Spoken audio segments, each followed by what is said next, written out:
Hey guys, happy Tuesday. I hope everyone is doing well.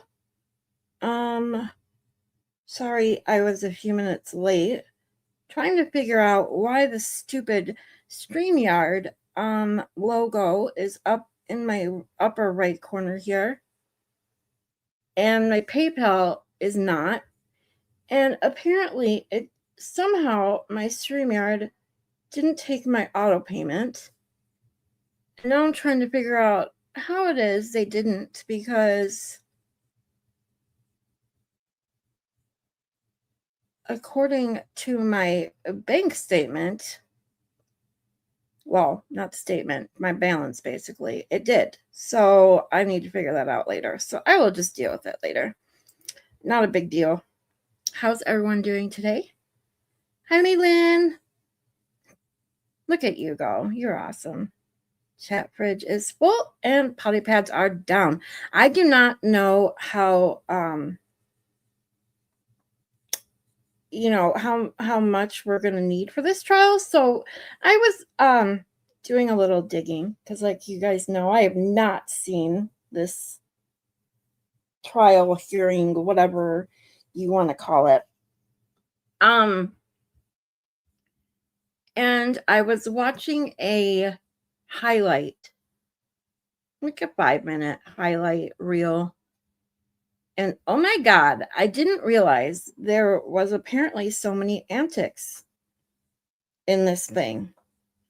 Now I understand kind of why people might be interested in rewatching it. So, yeah, this should be fun. Hi, Terry.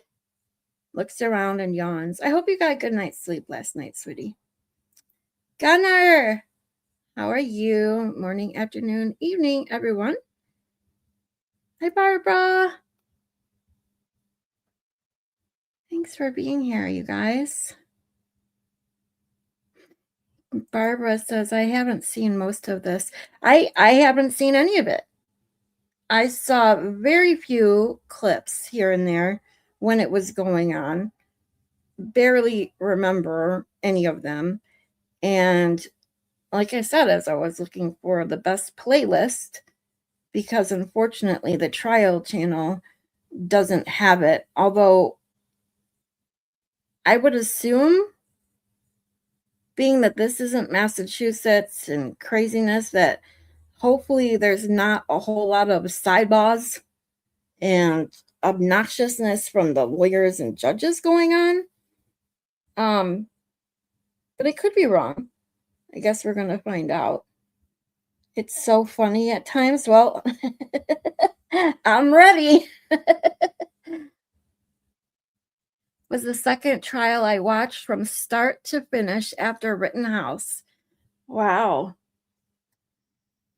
I've seen quite a few trials now from start to finish, but I have to be honest, the very first trial I ever watched start to finish, I don't know if I told you guys, I think I talked about it once maybe, but was the Derek Chauvin trial, George Floyd.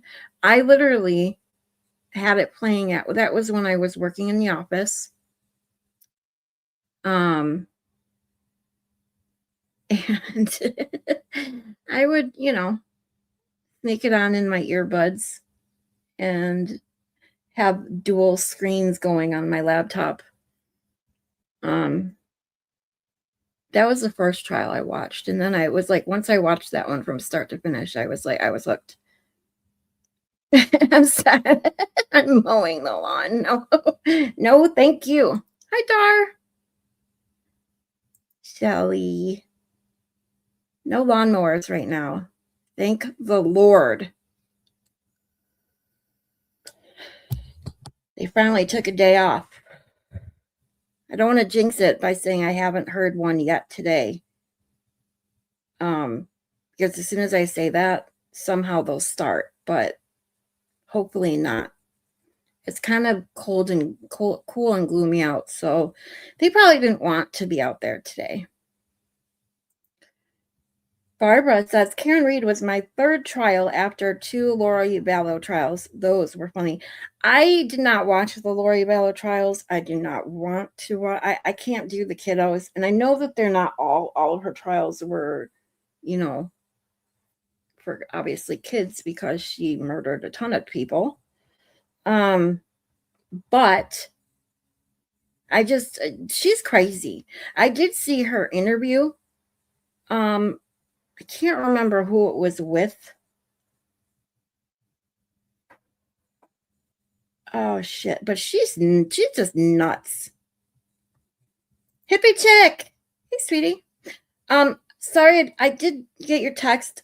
I'm sorry I didn't text you back. Please don't have anxiety, but I will text you back when I am done streaming. I promise. I just had a morning. Let's put it that way. I had a morning. Thanks for being here, you guys. Hilarious trial. Well, we're gonna watch it. We're gonna have some fun here. Kristen, James says, I only saw a very little of this. So some of you guys have seen the whole thing. Some of you guys have seen bits and pieces. And like me, haven't seen a whole lot. Hey, I don't know if you were here yesterday, but at the near the end of the stream when I saw your most gracious donation to my PayPal, I shouted it out yesterday, but since you're here, I wanted to definitely say thank you so much. Every little bit helps. You guys are just awesome. So thank you so much again, Winks.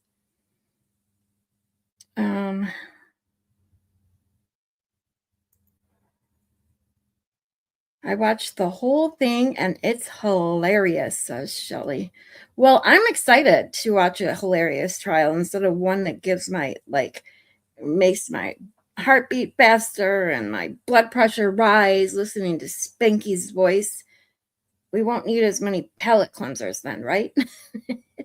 We're going to get our laughs in watching the trial.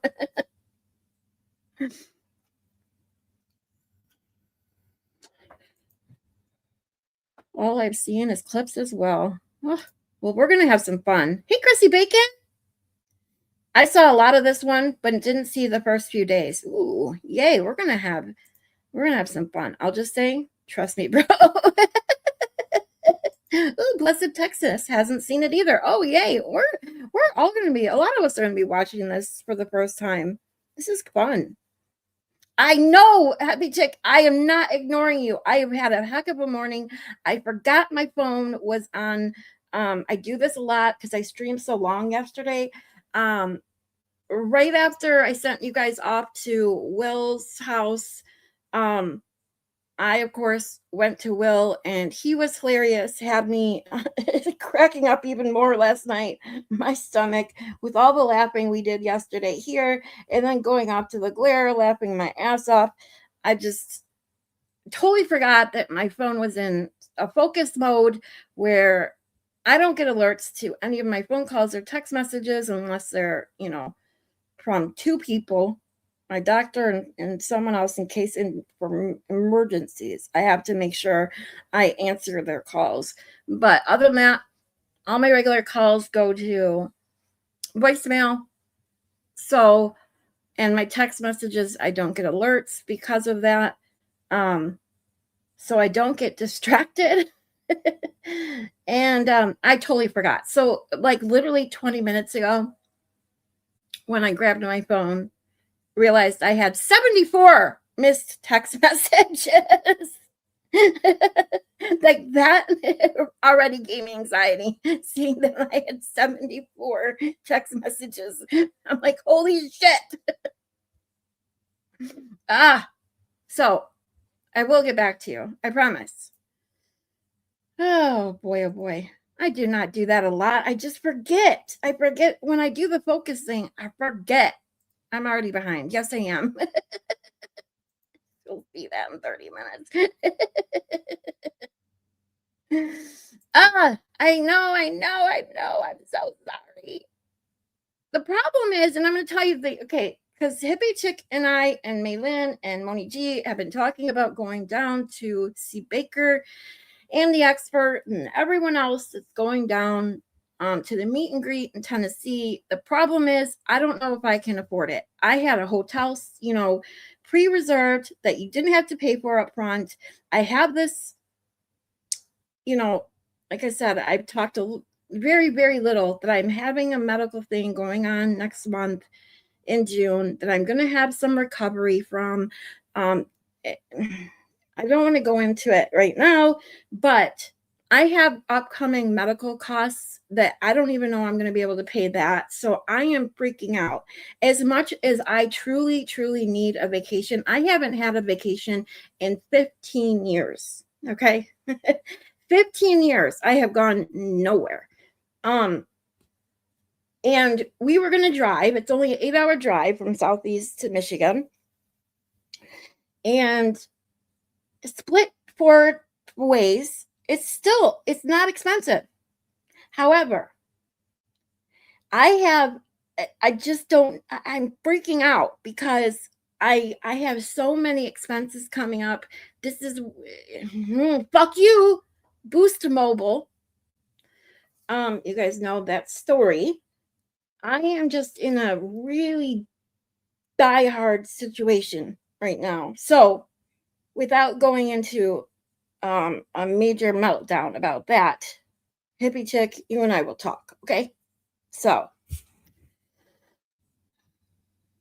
I just want to put it out there that I'm no longer a Skip fan. Wait, what happened with Skip? He's just not who I thought he was. Uh-oh. Hold on, I'm skipping it. Lots of drama with Amy, his mod, who did everything for him.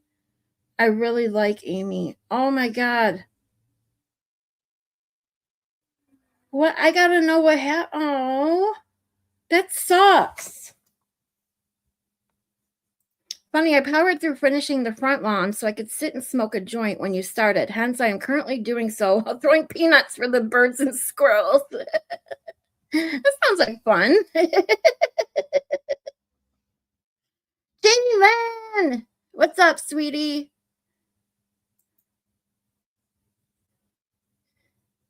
Ugh.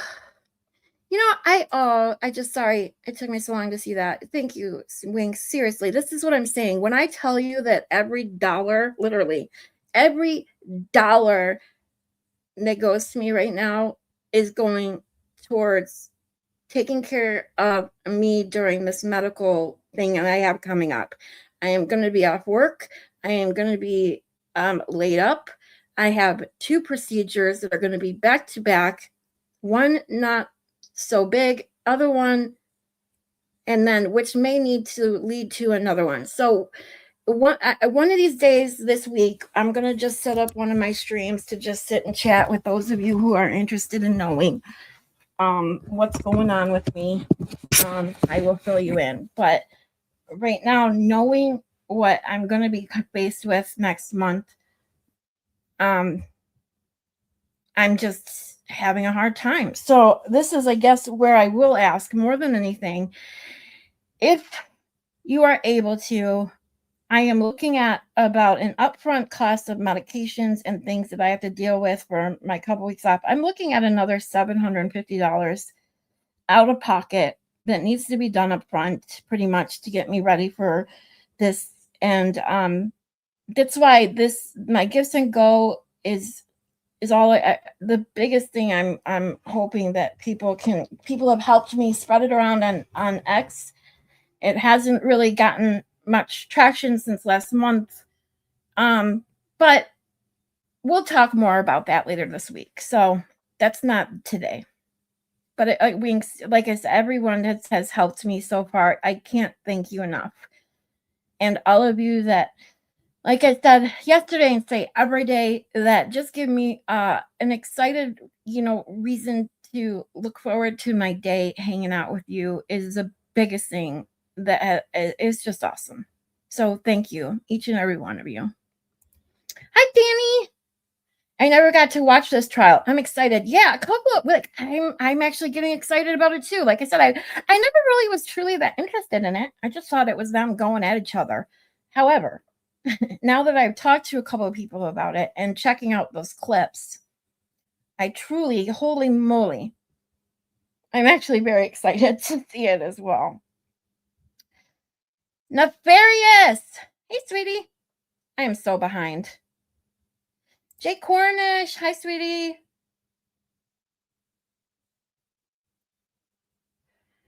Let me try and catch up a little bit. Everyone's saying hi to each other. See this? You guys are awesome. You guys are just amazing. You're all good. I still love you. Good. I still love you too. Yeah, so many wonderful folks here. So cool. Jay Corn and the hizzy. And I'm not saying that word because I know you didn't put that. I don't debrief it instead of believe it. I have I always love a good pun, but I wish I knew what it meant. See, this is what happens when I try to skip a little bit to catch up. I'm like, wait, what? What are you talking about? Jay Cornish is asking, is everyone having a good day? I hope that you guys all are having a wonderful day. I never get distracted. Nope. Not me. Never, ever, ever.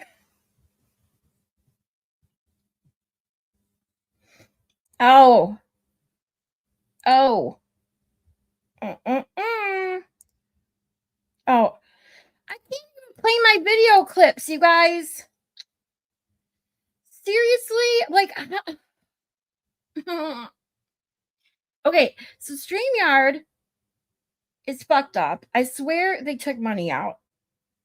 Now they want another $45 and I don't have $45 and I need to figure out what's going on. I can't even play my clips at you guys today.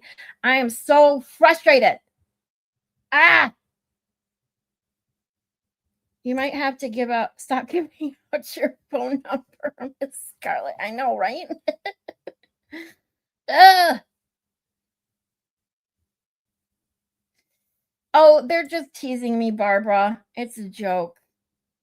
They love to tease me that I'm muted and that I ignore their comments. And I have a clip that I play for them. And because stupid StreamYard, I only have $35 and I am $10 short of paying them the $44 that I apparently owe them. I cannot play my stupid clips at them. So you'll just have to pretend that I'm playing the Buffy clip that says, I'll kick your ass. Okay? Please read the rest of my text about all that. I will do so. Like I said, when I saw how many text messages I missed, I put the phone right back down because I was like, shit. I can't do this right before I'm supposed to stream because then I'll get distracted with the text messages and I'll be way late to streaming. And we didn't want that. If you read my text, you wouldn't have freaked out. Oh, well, thanks for telling me now. Well, oh, wait, what? That's too bad. What? Oh, probably the money thing or the no vacation in 15 years thing or all of the above thing. I know. It is what it is. But this is why I go through a lot of shit in my real life, but then I come here and you guys make me forget about it all. You guys give me the reprieve that I need from all the stress and anxiety I have going on.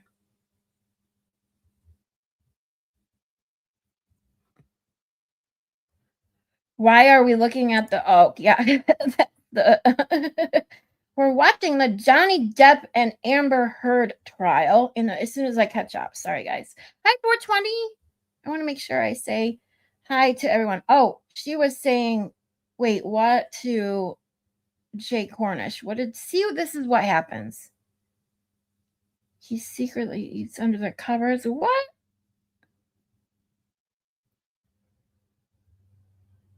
See, I get all like, wait, what did I miss? This is what happens when I try to skip a few.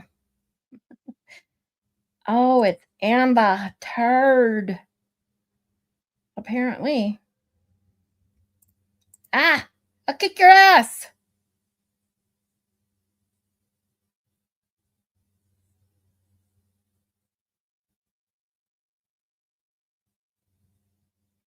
Yeah, Winks. I did. I was just looking at your comment. I like Skip too. And I know KDD like goes and a lot of them go and exercise with Skip, and apparently Kristen. I wish Kristen would come back because I asked her what happened. Or maybe she did, and I just haven't caught up because I don't know what happened. That sucks.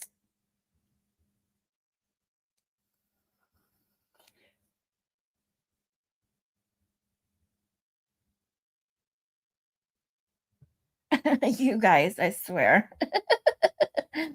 Thank you, Shelly. Finger blast the like button, people.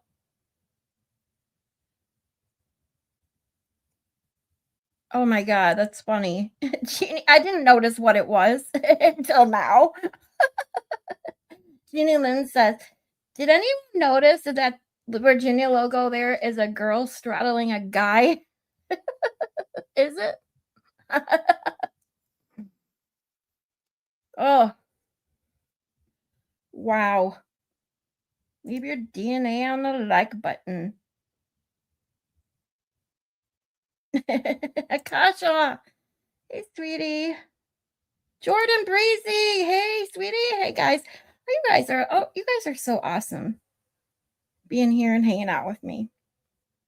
She is victorious over the fallen soldier. But dial that like button, people. StreamYard needs an overhaul. It's always messing up. You're telling me.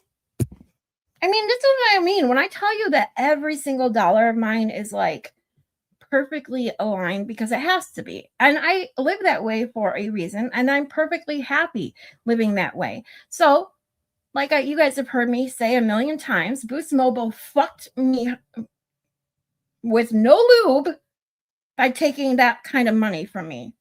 Like, but I digress.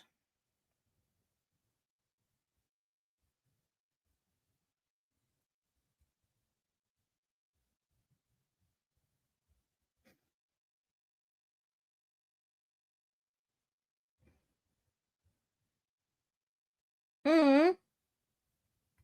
Jay Cornish, I'm getting stoned. All right. This is probably the perfect trial to be stoned for. I wish I could get stoned and just fucking laugh my ass off. Although I don't necessarily need to be stoned to laugh my ass off. I just wish sometimes I could, you know, do that and relax. Stress, what's that? I have no idea. None. No clue. Jeannie says, it's extremely beautiful today. I should be outside, but I'm on here lollygagging. Kristen's here. Oh, Fridge Breaker. Okay, Kristen, I asked what I don't know if you can tell. Oh, I gotcha. Just watch his stream from this morning. There's a lot. Okay, I will do so. Thank you, Kristen. I'm so disappointed because he did. He seems like a nice guy and someone who's trying to do, something to better himself. And uh oh, Miss Scott, I love when you say that. Say what? Because I'm like, oh, I'm only 2 minutes behind now because I kind of, scrolled fast. So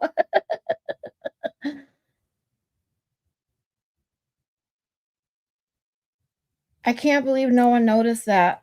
I figured that you would. The logo.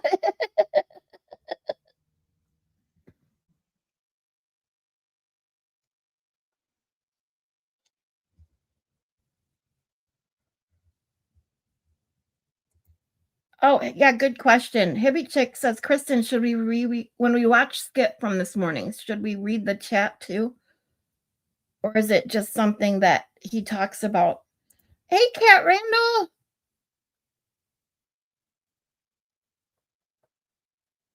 She also has a boob out and very large phallic symbol. That seems to make no sense, but that's my only comment because otherwise we'll never get to the opening statements. Ooh, not even with the lube? Yeah. Nope, no lube. They yep, big time. What's going on? We're just talking shit. Amy wanted Skip to come on her channel. She just started. He said no, and then got mad some of his followers watched her show. He said followers don't matter if they don't. Oh shit. Are you serious? See, that right there is is disgusting behavior. And I'm going to call it out because this right here is a reason why I don't watch several people anymore. I have had a lot of people do this kind of shit or act like this. Basically saying that, you know, the watchers that they have or the people that aren't members and pay for subscriptions or send them super chats or whatever aren't of any concern to them. And that is absolutely disgusting. Because people are, you guys know this. I have very few subscriptions. I actually have the most right now because I got several for free this month for a change. But I literally buy an Apple iTunes gift card in advance to pay for my subscriptions so that if I ever run out and can't buy another one, oh well, then my membership isn't going to be renewed because I, I am that careful with every dollar that I spend. Even before, fuck you, Boost Mobile stole my money. So, and people like in the economy that we live in, the world that we live in, without getting into anything crazy right now, let's just say this. Everybody, unless you are in the upper class, the top 10%, whatever, everybody is struggling right now. Because everything is so fucking expensive. And God forbid that people that say like, "Oh, it's only $4 or $5 a month." Well, I'm sorry.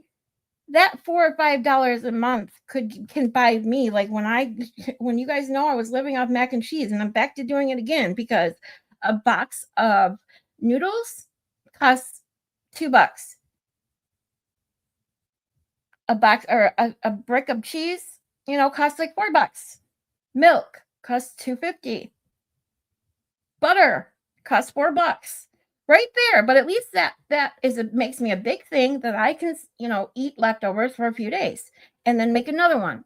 So $5 is a lot to some people that you can't just hand over to YouTube every month. And God forbid that people truly want to watch you and get you into the algorithm so you can get more subscribers and other people that may be able to pay. Telling them that they're not important enough, fuck you.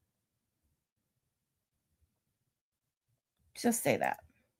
Sorry. I get really heated when it comes to that kind of shit because, it's just bullshit. YouTube is, you cannot guarantee ever how much money you're going to make on YouTube. Obviously, I'm not even monetized yet. So it's not even in my configuration. That's why I have the things that I have, my gifts and go and things like that, hoping that if I can get it out there and get some help, it will help me in the long run, to a point where I'm not scrambling or wondering what I'm going to do or have to put off. Because this is another thing. I may have to put off this medical procedure if I can't, but that's neither here nor there. My point with that is so many people these days are struggling, and it's just not cool to act like the people that you have that enjoy your content give you views, give you likes. Make sure that you're getting in that algorithm to get more people by doing so. They're not important because what happens if you lose those people? You're screwed, dude. So dumb. Cat Randall, be careful driving. Sorry, I got off on a tangent there, but that's, normal for me. Uh-oh. Jake Cornish says, I can't see anything else now. Looking at that now that she pointed it out. So he fired and blocked Amy, apparently. Amy bought him his $7,000 computer. Holy shit.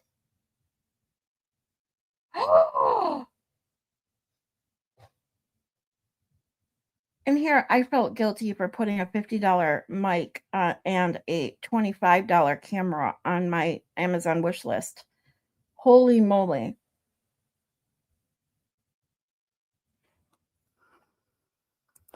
Ooh, James smoked a little last night. Friend gave him some for his birthday.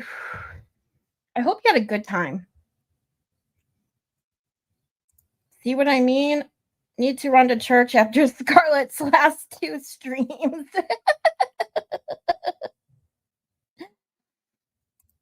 I smoked too in the bathtub with the steamy water. Oh, Jeannie Lynn is getting spicy. We had a nice spicy day yesterday. We had a lot of fun yesterday. Not me. That's how I always think. Uh-oh, Jeannie Lynn. Jake Cornish needs to go to church too. I think we probably all needed to go to church after yesterday. Exactly, hippie chick. Why would he say no? He should be supporting her. Exactly. Especially the way she supported him all this time already. He's been in there every fucking day for months. And if she's a mod and spent that kind of money, dude, do you know what I could do with half of that? If someone has $3,500 that they could loan me, literally, I will pay you back. It may take me, a year to pay you back, but I'd take a $3,500 loan and I would be all set. Oh my God, do you understand? That's why my gifts and go. Like I put it, my friend made it for $5,000 and I reduced it to $3,500 because I didn't want people to think for any reason that I was trying to get any more money than I absolutely need. Like seriously, it's insane. People are just ridiculous. Kristen says, then he apologized to Jess because she has followers, so he doesn't want to upset her, but refused to let Amy tell her side of things. Main thing, he was caught on a hot mic talking about everyone. Ooh, ooh.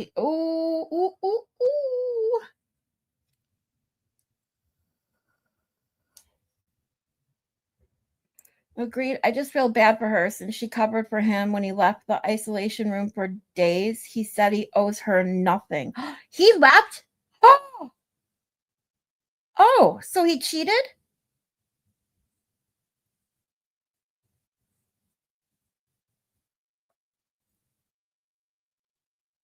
You're right. Hippie chicks. Yeah, exactly. That's not right at all. I have a sick temper like a Tyrannosaurus Rex. Is that what that means? I want to hear him saying that. Was it this morning? Yeah, Kristen said, watch this morning. It's on there. What he better not delete it. But although I'm assuming someone has clipped it by now. People clip everything in this community. I'm going to hell. Hippie Chick says there are a few reasons I stopped watching. Oh, there are a few I stopped watching lately for reasons. Me too, Hippie Chick. I'm going to be totally honest. It's true. Because somehow streamers think that apparently only those who give them money matter. And that's just bullshit. That's why this is why, okay, if you guys come here, if you're new or ever wonder why I'm always behind in the chat is because I do not want anyone that comes here, and I'm being totally serious. I do not want anyone ever to feel like when they come to my channel that they don't matter, whether they've sent me money, whether they've sent me, I've had Maylin and Hippie Chick send me stuff via mail. Other people come here and provide me with just some great chit chat, some great conversation, some support, which is all what I need the most right now. And that's all I can ask for. And so for people, streamers who do this, to think that the only people that matter, and there are too many out there, think that the only ones that matter are the ones that send them money, and that's just bullshit. His entire chat called him out, like people that followed him since the beginning. He was caught on the hot mic saying that. He deleted the stream it was on. Oh, he deleted it. Yeah. That's what I just said. How much I knew, I had a feeling that he would delete it. That's exactly where my mind went. And wow. That tells you everything you need to know if he deleted it. Because he doesn't want people to see it.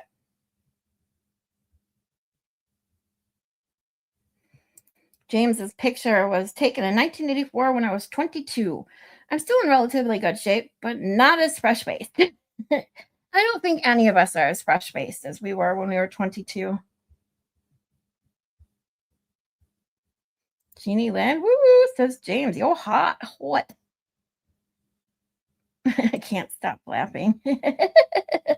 That's what we like. Some girls think so. Oh, yeah. I'm sure you're just as good looking now. You just have wisdom now.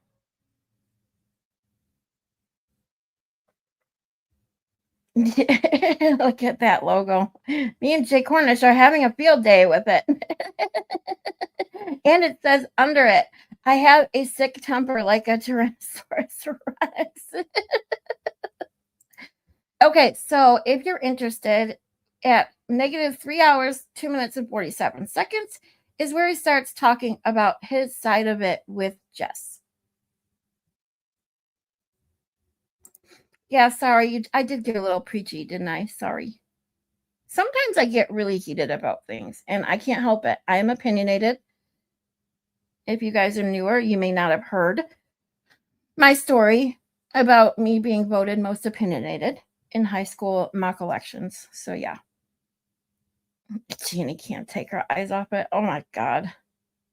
I just zoomed in on that picture. If Sparkly Rabbit can get monetized, Miss S needs to be monetized. I have all the viewing hours. I just need the subs. So please share and have your friends come subscribe. I need 223 subscribers and I will be monetized. I can't stop looking at it. You guys, seriously, do I need to take it off the screen? We need to get you monetized. This is what I mean. I want to be monetized so bad. I do, because that extra little bit of money from whatever you get from advertisements, being able to do super chats and memberships, because I know people have already said they'd support me by memberships. It will help immensely. So if anyone knows anyone that would even come subscribe just to subscribe, please ask them. I've got like 16 subs. Oh, well, my channel is trashed. Shut up. I subbed to your channel, didn't I? I think I did. $7,000. This is what I'm saying. I only need $3,500. If someone can, loan me $3,500, I will gladly pay it back. That's what I was thinking, Fridge. She says, wait, what? Why did she buy a $7,000 computer? For anyone. Exactly. Computer's the computer. I put a Mac on my Amazon wish list because that's what people said. It's a wish list. That's what wish lists are for, right? Because I kind of felt guilty that stuff are on there. But what the hell? I need a computer. I really don't need an expensive one. The regular computer I put on there is like $600 or like $550. But of course, I also put a Mac on there because that's my actual wish. And that Mac is only $1,600. What the fuck? What kind of computer is $7,000? That's insane. It upsets me because I'm on disability because of my cancer. I worked really hard at my job before. I have to get creative on how I donate or support creators like that. Exactly, Jordan. This is what I'm saying. And this is why I said what I said. On my channel, I will I can vow to you this now. I would rather be 10, 15 minutes behind on chat and address everyone as much as I can before I just skip thinking, oh, I might lose people who are annoyed that I'm so far behind. Because my supporters, my real supporters, you guys that are here know that I get behind and you stay anyway. And I love it. But this way I can have a conversation with everyone as much as I can. And if I'm lucky enough to get more subscribers and more people in the chat, oh well, I'll get a little bit more behind in chat. And if it becomes a problem with people, maybe we'll get some ideas about how to deal with it. But I want to address everyone as much as I can. When Shelly tells you to calm down, you know you got a problem. What is this? Another case? Yes, casual one. No, it's not another case. We're gonna rewatch the um Amber Heard Johnny Depp because a lot of us haven't seen it. We talked about it yesterday. I asked if people were interested in watching it, and I got a lot of yeses. So I figured, what the hell? I heard it's pretty good. Should be funny. I just bought your microphone. It will be there tomorrow. Are you serious, Kristen? Oh, now I'm gonna see it. I'm gonna cry. Mm, thank you, Kristen. You guys are awesome. Oh, Barbara, I'm sorry. I did know that. I forgot. His mother had a stroke. I forgot. Thank you, Nefarious, you guys. He didn't cheat. His mom was sick, so she covered the stream so his channel could keep running. Got it. I do remember that. I forgot. So I apologize. He did not cheat. That was a question, not a statement when I did say that, by the way, but I did forget that, so I apologize. Um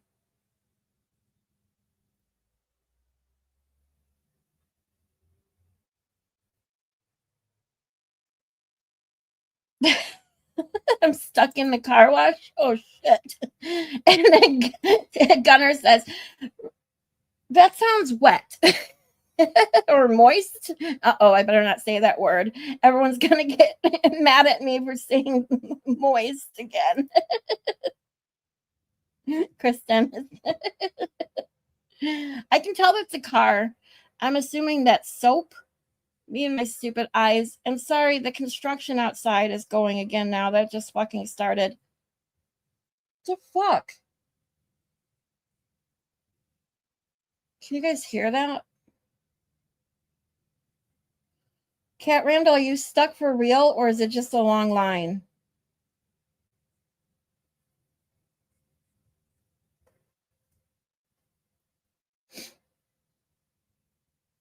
If we stop chatting till she catches up, we can watch the trial. I promise I will catch up. Yeah, sending you lots and lots of love and prayers, Jordan. You and I have talked a little bit. Um, both have stuff going on. And that's what I mean. It's a lot. And there are people on here who we don't know what they're dealing with in their home life. Oh my God, that is so loud. Hold on. I got to close my window.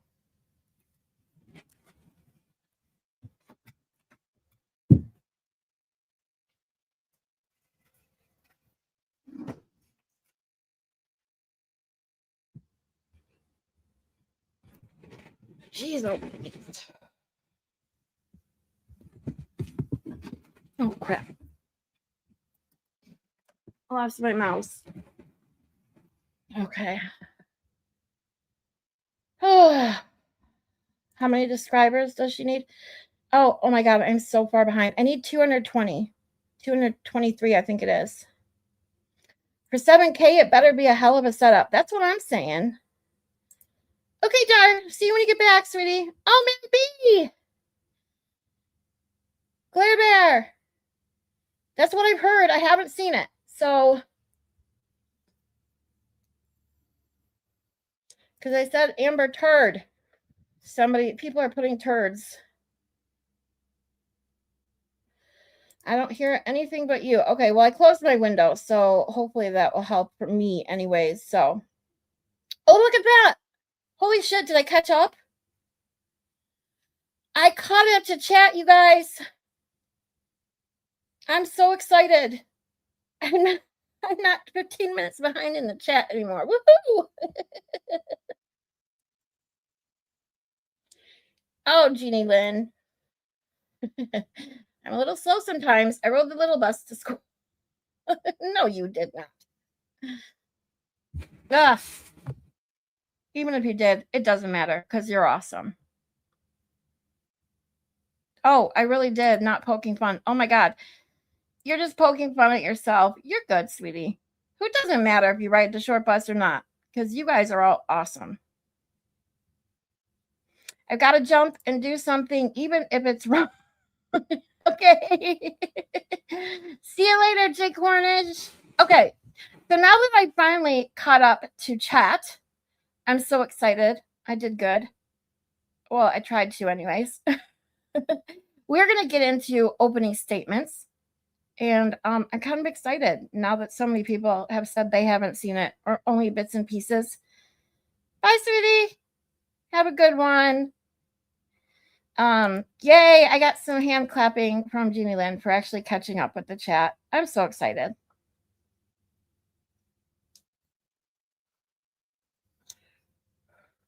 So let's get into the opening statements. Now, like I said, I found a playlist of all the hearings. It is from Law and Crime, so I'm hoping they don't interrupt. If for some reason it isn't just a trial, I'll have to find a different one. I didn't check beforehand. But here we go. Let's see how we do.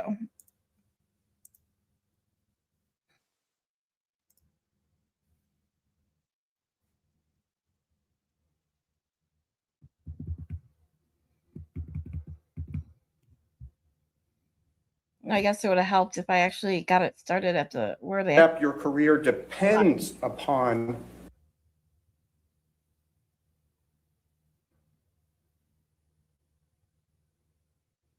Can you hear everything okay today?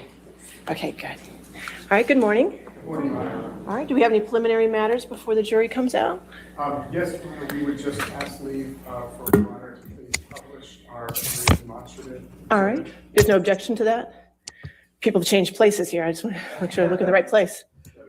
Okay, we're good. Careful driving, shall we? Right now, so we would ask to publish it now. Okay. I'm assuming it's. We tried it out beforehand, it seemed to work. If it's a blank screen, it's hard to see if it's working or not. Understood. Shelley's It is telling published. Jake Cornish to take the day off But work. it's just a blank screen, I guess. Okay, we're gonna hope that's it then. All right, thank you. Anything other? Yay, I'm excited to have you guys. All right, ready for the jury? Okay, great.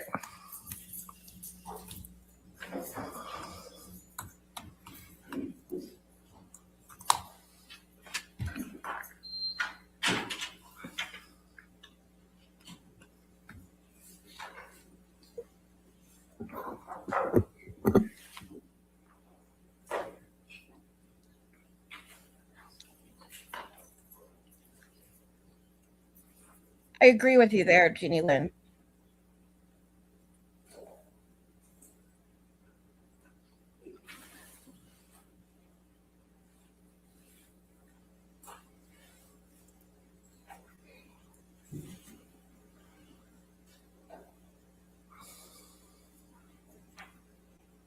What are they all staring at?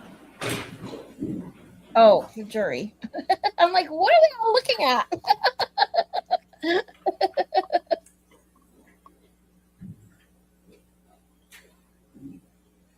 And I have to say, the worst thing is I actually liked Amber Heard. Like, I thought she was really pretty. And the first time I saw her was in a Criminal Minds Yes. episode You can sit down. where she liked Spencer.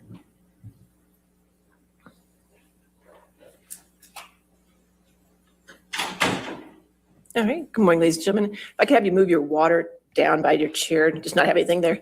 If we get electronics, if we mess up the electronics, I get in trouble. So thank you.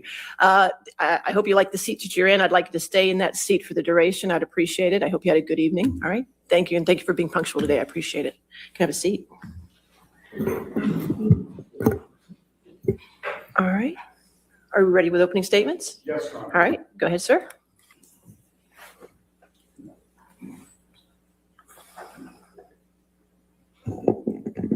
Good morning. My name is Ben Chu. My colleagues and I from Brown Rudnick are truly honored to represent the plaintiff in this case, Johnny Depp. Some of you may recognize Mr. Depp from seeing him portray characters such as Edward Scissorhands or Captain Jack Sparrow from the Pirates of the Caribbean movies. For nearly 30 years, Mr. Depp built a reputation as one of the most talented actors in Hollywood, a respected artist whose name was associated with success at the box office. Today, his name is associated with a lie, a false statement uttered by his former wife, the defendant Amber Heard, that falsely cast Mr. Depp, falsely and unfairly cast Mr. Depp as a villain, a man who would violently abuse a woman. This is a defamation case. It's a case about how devastating words can be when they are false and uttered publicly. I'll check it out, Jordan. Under the law, a person who makes a false statement about someone else can be held responsible for the harm Let's check out Matt Stork. that results from that falsehood. That's because words matter. They paint a picture in our mind based on what we have experienced and what we know. Words or and what we details think we know. matter. And because of that, words can evoke strong emotions in the listener and cause irreparable harm to a person's reputation. And when, like Mr. Depp, your career depends upon your image and your reputation, or whether movie producers want their films associated with you, that harm can be particularly devastating. This is a case about the impact of Amber Heard's words on Johnny Depp, specifically the words that she used in an op-ed published in the Washington Post in December 2018, which is shown on the screens. And the op-ed was published, and this is no accident, the evidence will show, on the Apparently eve not, Mary of B. her first major acting role in the movie Aquaman. The evidence will show that's no coincidence. She does not look good. The evidence will show She the looks words like she's that Ms. Heard Got no used, sleep. which are the subject of Mr. Depp's defamation suit She looks like against her. she's making sure her And there are three chin is up statements that we respectfully ask in a- each of in a you to hoity-toity focus way. on. Statement number one, quote, "I spoke up against sexual violence and faced our culture's wrath." Statement number two, 2 years ago, I became a public figure representing domestic abuse. And I want to repeat that because you're going to hear that throughout the case, because the timing here is critical. 2 years ago, I became a public figure representing domestic abuse. Statement number three, Okay, Hippie, check. quote, "I had the rare vantage point of seeing in real time how institutions protect men accused of abuse," unquote. Ms. Heard did not she's use not. Mary Mr. B, Depp's she's not. name in the op-ed. Like she should. She didn't Like have an to. actor, an actor should in She court. didn't have She to. shouldn't be acting like Because that. the evidence will show Like that that. everyone in Hollywood, where Mr. Depp and Ms. Heard both have their careers, and many others outside Hollywood, knew exactly what she was talking about when she used the word 2 years ago. I became a public figure representing domestic abuse. That's because, as the evidence will show, and you will hear, 2 years earlier, on May 27th, 2016, Ms. Heard had publicly accused Johnny Depp, her husband at the time, of domestic abuse. You will learn during the trial that Ms. Heard's actions were prompted by Mr. Depp's request for a divorce. He wanted out, which drove her to concoct, to make up a story that was, at first, designed to keep him. And then, when he made it clear that finally, after all he had endured, he was done, was designed to recast herself as an abuse survivor, with Mr. Depp as the alleged abuser. The evidence will show that 6 days Oh, we gotta start with the evidence will show. Sorry, I'm pausing for a second, Kat Randall. She's really not in a ton of stuff, to be honest. When she first started out, I know, like I said, I saw her in an episode of Criminal Minds, which was in like the first or second season, way back in what, 2005 or 6 when that came out. And then she was in Aquaman 1 and 2. To be honest, I don't even know what else she was in. I liked her character in Criminal Minds, but I mean, that's just one episode of a TV show. So other than that, I haven't seen the Aquamans, so I don't know if she was any good in those. No, her Little House on the Prairie and Sound of Music attire didn't have the impact she thought it would. No, that it definitely did not. She looks like she's a I'm better than you mean girl. That's exactly what her demeanor is portraying to me anyway. After Mr. Depp requested a divorce, and he did so politely, and 3 days after Ms. Heard's lawyer threatened Mr. Does that look Depp like Hanky? with claims of abuse if he did not agree to her financial demands, At least he doesn't. Ms. Heard sound like him. arrived at the courthouse in Los Angeles, California, to file for a restraining order alleging abuse. He wasted his Ms. time. Heard, the evidence will show that Just like Ms. Heard making fun of showed it. up with a mark on her face that mysteriously appeared 6 days after she last saw Mr. Depp. And 6 days before, she publicly filed a request for a domestic violence restraining order alleging abuse. What's up? The evidence will show that her publicist and the paparazzi were there at the courthouse to document the event, to make sure that Johnny Depp's name was forever associated with the image of an innocent, battered woman. It was a jolt. It was a shocking story, splashed across front pages across the country. No one had ever, in 5 decades, accused Johnny Depp of being violent with a woman. No one had ever accused Mr. Depp of being violent with a woman. He had been in other long-term relationships. He had children. Objection, Your Honor. Excuse me. May we approach?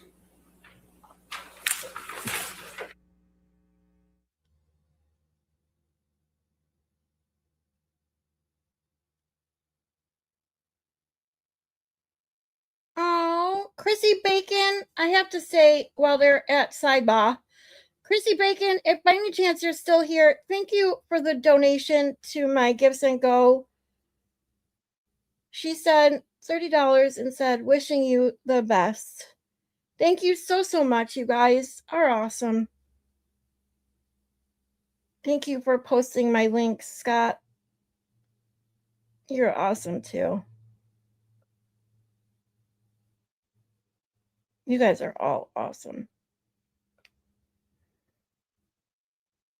he's laughing.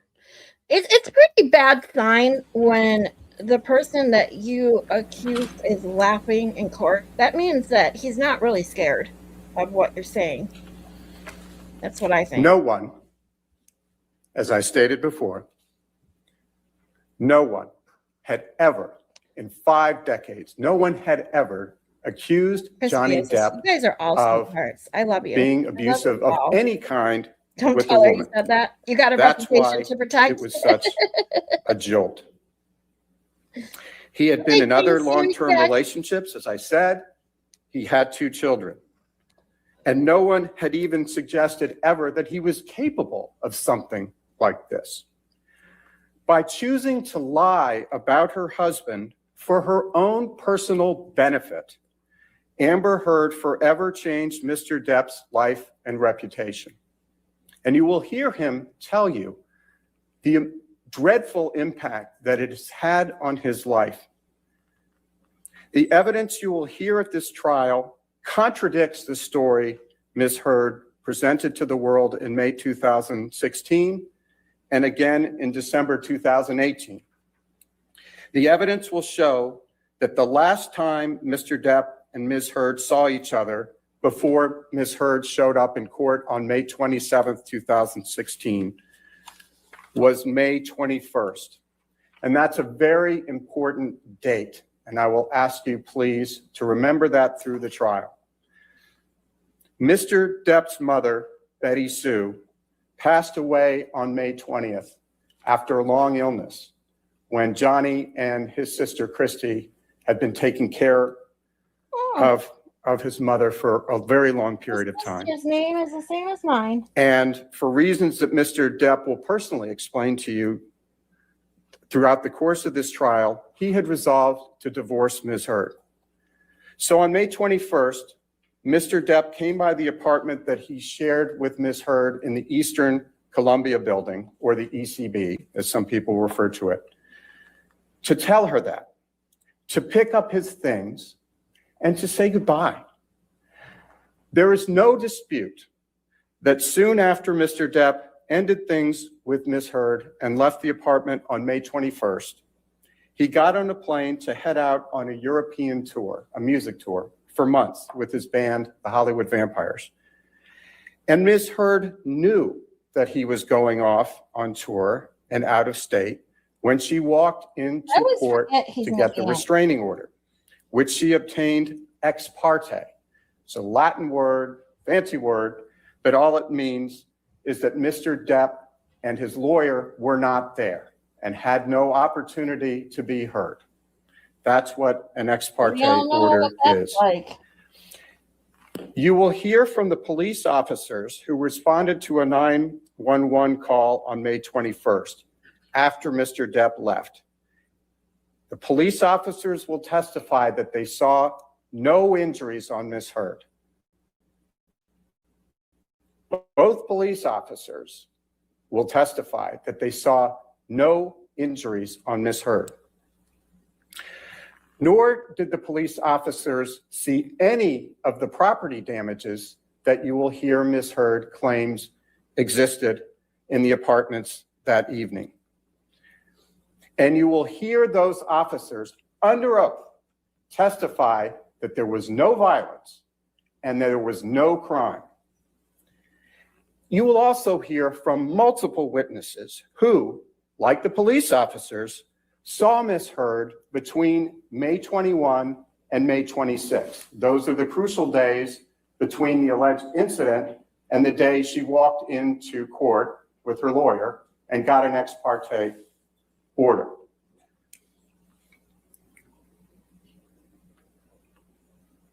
And those witnesses will testify that they saw her without any marks, any signs of injury on her face. And you will hear from multiple witnesses, including Brandon Patterson, who is the manager of the Eastern Columbia building, where Mr. Depp and Ms. Heard lived together. You will hear Mr. Patterson say that he saw, and others will say as well, that they saw a surveillance video from the week of May 21st that showed Ms. Heard's sister, Whitney, throw a fake punch at Ms. Heard's face. Now let's just stop there. This is a surveillance video you will hear about where the sister of the alleged victim threw a fake punch at her sister, which allegedly occurred, this incident, only a couple of days earlier. Ms. Heard acting out being punched, responding to the fake punch, and the two laughing about it. So you have the alleged victim and the sister laughing about a fake punch. And you will have to decide for yourself, or we ask that you please decide for yourself. Would anyone ever joke about that if there had been actual abuse? Much less ask yourself, would a sister ever joke with an alleged victim about being punched by her husband? Of course, none of this contradicting evidence was publicly available when Ms. Heard walked into court on May 27th and got her restraining order. Instead, as you can imagine, the media storm was instantaneous. You will hear about and see some of that media coverage, which published pictures of Ms. Heard walking into court and other pictures supposedly showing injuries supposedly caused by Mr. Depp, a man who had never been accused of abuse of a woman. The evidence will show that Mr. Depp and Ms. Heard eventually settled their divorce out of court.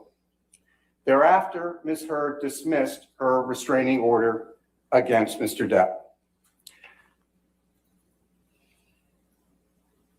But Ms. Heard's false claim that Mr. Depp had abused her remained in the public sphere. It didn't go away. The images were permanent. And the evidence will show that 2 years later, which is why we're pointing to that reference in the op-ed, in the wake of the Me Too movement, and just before the release of Ms. Heard's role in the movie Aquaman, Ms. Heard chose to remind the world. I agree, Zach, right? No one who is a true abuse victim has her air of smugness, and I agree. I think most of us, if not all, would agree that if you are a victim, you will normally shrivel in their presence, not stick your chin up.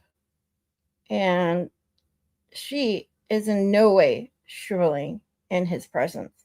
So I can tell that just by body language already. About the festering allegations, this time under the banner of a national, international newspaper, the Washington Post. In the op-ed, in her op-ed, Ms. Heard again painted herself as the innocent victim of abuse, but this time with a wider audience primed to take action against industry powerhouses accused of abuse. The evidence will show that the clear implication in Ms. Heard's op-ed that you have in front of you was that she was the victim of domestic abuse perpetrated by Mr. Depp. The evidence will show that that was a lie, and it remains a lie when it was repeated and republished 2 years later. Hollywood studios don't want to deal with the public backlash from hiring someone accused of abuse, even someone with the incredible body of work and record that Mr. Depp can be proud of. A false allegation can devastate a career. And it can devastate a family.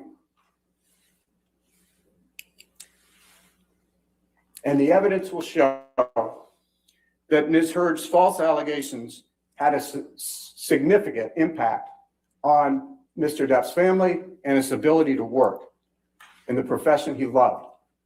and love to bring joy to everyone. Ultimately, this trial is about clearing Mr. Depp's name of a terrible and false allegation. We ask you in the next several weeks to please carefully consider the evidence, assess the reliability and credibility of that evidence, and to make your own determination about what actually happened between Mr. Depp and Ms. Heard. And to tell you more about that, I am going to turn it over to my colleague, Camille Vasquez, who you had the pleasure of meeting yesterday. Thank you all for your attention. Ms. Vasquez?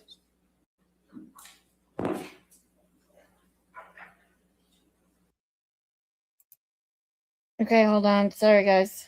It should go right to the next. Okay, yeah, it did. Sweet. I don't know. You guys are telling stuff that I don't know yet because obviously I haven't seen it. So I guess I'll find out when they talk about it. Meeting yesterday. Thank you all for your attention. Ms. Vasquez?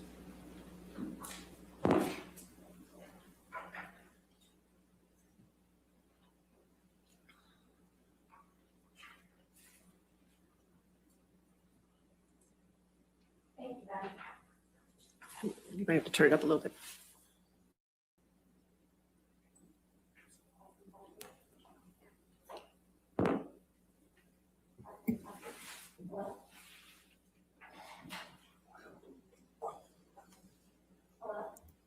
Remember Mega Pint? Sure. There you go. Okay. That's what I saw someone put that. I don't know if it was you who already put it in there, Zach, or somebody did. I didn't know what it meant, so I'll remember Over the now. course of this trial, you're going to have an opportunity Hey, to TBJ. get to know Johnny Depp. Oops. Not the characters he's portrayed, but the No, man I himself. haven't watched it. You will hear from Mr. Depp. I've never seen directly, this. but you will also hear from his friends, his family, and employees. Ooh, his sound is You will awful. hear from people who have known him for decades. They have seen him at his best, and they have seen him at his worst. And they will tell you, each of them, that he is a kind soul who has never and would never raise a hand to a woman. You will hear that Mr. Depp learned at a very young age how to coexist with an abusive woman. You will learn from Mr. Depp's sister, Christy, and from Mr. Depp that their mother, Betty Sue, lived in a constant state of anger that would boil over daily in vicious words and violence directed at her husband and their children. And you will hear how Mr. Depp, who had the personality of his father, coped with that abuse in the same way Oh, his that's so father did. awesome, James. He just took it. The evidence will show that Mr. Depp learned that the best way to deal with violence was to leave, to get away from it, give her time to cool down. But he never turned his back on his mother. Mr. Depp loved his mother, and he cared for her until the day she died. Baker! You will hear how Mr. Depp came to Los Angeles as a teenager.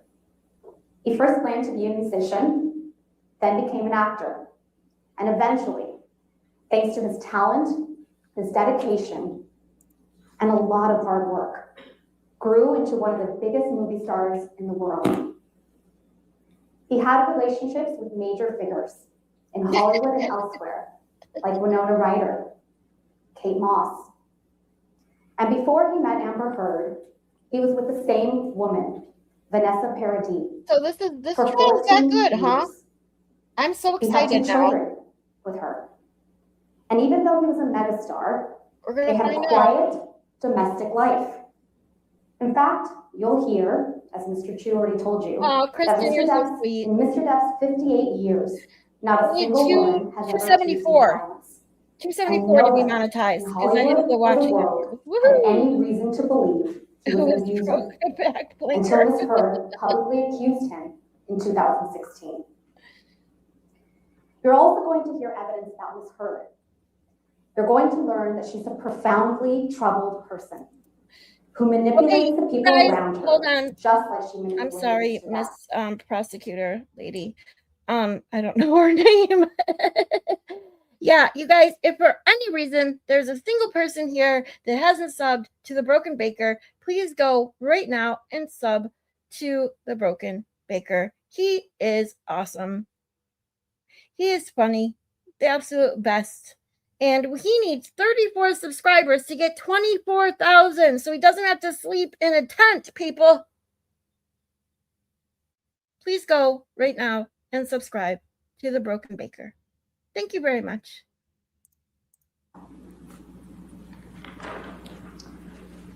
Ms. Heard came to Los Angeles and sought a career in acting after Mr. Depp was well established as a movie star. Mr. Depp and Ms. Heard first met in 2009 on the set of the film The Rum Diaries. There was a significant age difference between them, and at first he avoided her advances. To get monetized. She wooed him. The evidence will show that Ms. Heard went to great lengths to win him over by playing the doting girlfriend, and it worked. He fell head over heels in love with her.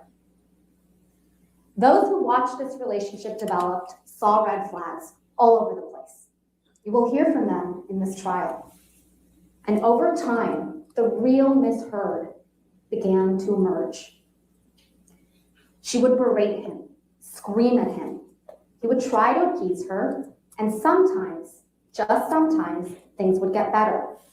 But it would always happen again. Me too, Jeannie Lynn. I loved him in Edward Mr. Depp Scissorhands. started coping with Miss Heard in the same way he did as a child. He would try to get away, avoid the conflict. But his trying to leave enraged Miss Heard. She would resort to physical violence, throwing things at him, hitting him. She would tell him he was a coward.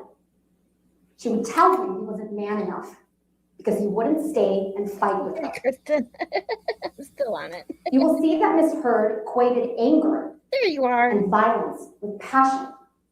She would apologize with poetic excuses, Oh, Terry. as if the violence just proved how fierce and overwhelming her love for him was.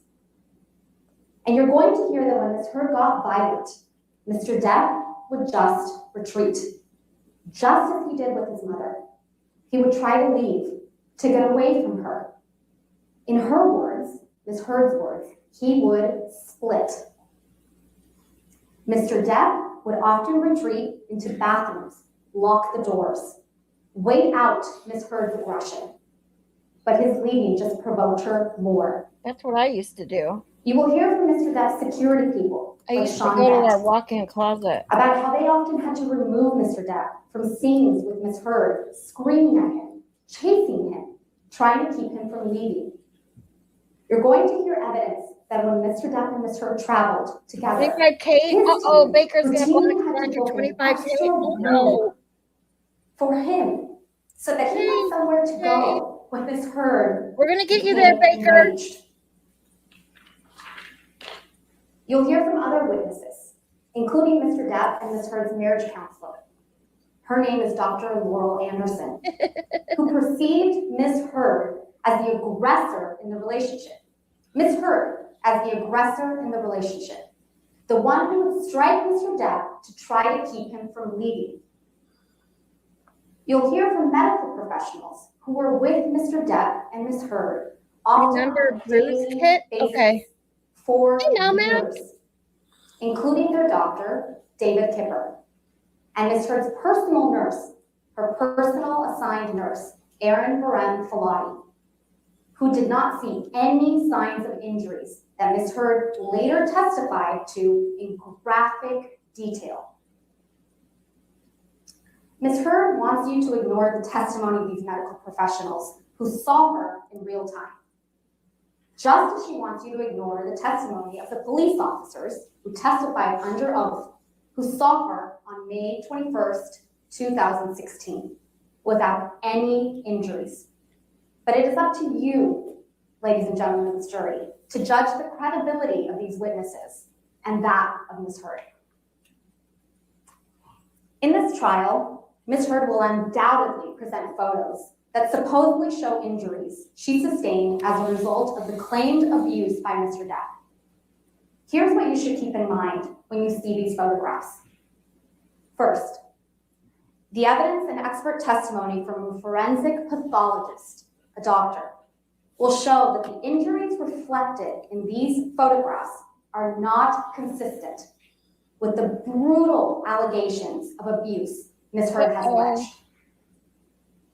Second, there are multiple You guys are telling me to remember witnesses, too many including things. I'm going medical to forget. professionals and police officers who will testify Never that thought they she did was not observe gonna the go for blonde injuries anyway. supposedly reflected in these photographs. And you may be wondering, how can that be? Well, you will hear expert testimony She that just looks none of these broken. photographs are the originals, not one. And many were stored in an editing program. So they could have been manipulated and cannot be confirmed as authentic. Importantly, you will not see a single photograph of the vast majority of the abuse Zach. alleged by Ms. Heard. Not one. Not nice. And there is not a single photograph or video showing Mr. Depp becoming physically violent towards Ms. Heard. The only medical report of an injury during their relationship was a severe one, and it was sustained by Mr. Depp. After an argument shortly after their marriage, while the couple was in Australia, you will hear evidence that the people who cared about Mr. Depp were encouraging him to have a prenuptial agreement with Ms. Heard, but she rushed the wedding date and he agreed to get married without one. After the wedding, again, people close to Mr. Depp encouraged him to consider a postnuptial agreement. When the topic came up, Ms. Heard became I didn't know that outraged, was part of the as she deal, always did, Dar. at the suggestion that Mr. Depp Well, might apparently leave her. we really need to get Baker to She berated him, 20,000 so he doesn't get and a when he tried to leave, donuts. she became violent. She became so violent, in fact, she threw a vodka bottle at him that hit his hand and exploded. It severed the end of one of his fingers. You'll see pictures of Mr. Depp's severed finger and learn about his emergency medical A lot of treatment for words that that will injury. make YouTube And angry. then you'll learn, and this is important, years later, Flirt hard with after the false claims of abuse that caused Mr. Depp to file this very lawsuit, Ms. Heard came up with an elaborate story about what actually happened, according to her, in Australia. And what she said happened Ooh, was she's that it was jealous a of lawyer lady. 3-day hostage affair, an episode, where she was violently attacked and then sexually assaulted by Mr. Depp. You will see for yourself that the evidence does not support the story she told after she was sued. You will learn that there came a time when Mr. Depp was done, and you'll learn from him, and he will tell you why. The evidence will show that on May 20th, 2016, Mr. Depp's mother, Betty Sue, passed away. You will hear from Mr. Depp that his mother's passing Okay, was a who wake-up is call Camille? that helped confirm what he already knew, that the relationship with Ms. Heard wasn't working, and that Ms. Heard was not going to change. If you've ever lost a parent, you understand how much this experience can change your perspective on what is important for your own well-being. So Mr. Depp resolved to finally divorce Ms. Heard and told her that very day that he would do so respectfully and, most importantly, discreetly. The evidence will show that on May 21st, 2016, when Mr. Depp went over to the Eastern Columbia building to gather his things, Ms. Heard Zach, caused a final I do have to say this. dramatic Sorry, Miss Lawyer Lady again. If I get to 499 and you do that to me, Zach, I will kick your ass. Because as you know, I don't have my little clips today because stupid StreamYard. full of questions. I am so Scarlett. Thank you. If I get to $5 or $4.99 and Zach does that, or I go to $4.98, $4.99, $4.98, I will kick your ass. In the wreckage of their relationship, Miss Heard spun the final encounter between them into a tale of domestic abuse. Now, I understand that many of you may be asking yourselves, Oh, that's the lawyer. why? Okay, Camille is the lawyer. Okay, Why gotcha. would Miss Heard I say keep that calling her Mr. lawyer Depp lady. abused her during their relationship if it didn't actually happen? Camille Vasquez. Why would she Vasquez? make up Vasquez. the detailed, dramatic tales of abuse that you will surely hear in this courtroom over the coming weeks? By the end of this trial, you will have the answer to that question. The evidence will show exactly who Miss Heard is.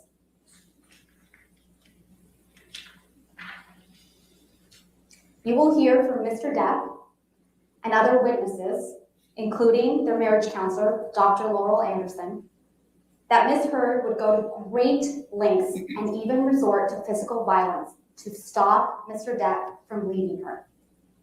But once Mr. Depp did leave, Miss Heard tried to avoid public humiliation and present herself as a noble survivor and representative of the Me Too movement.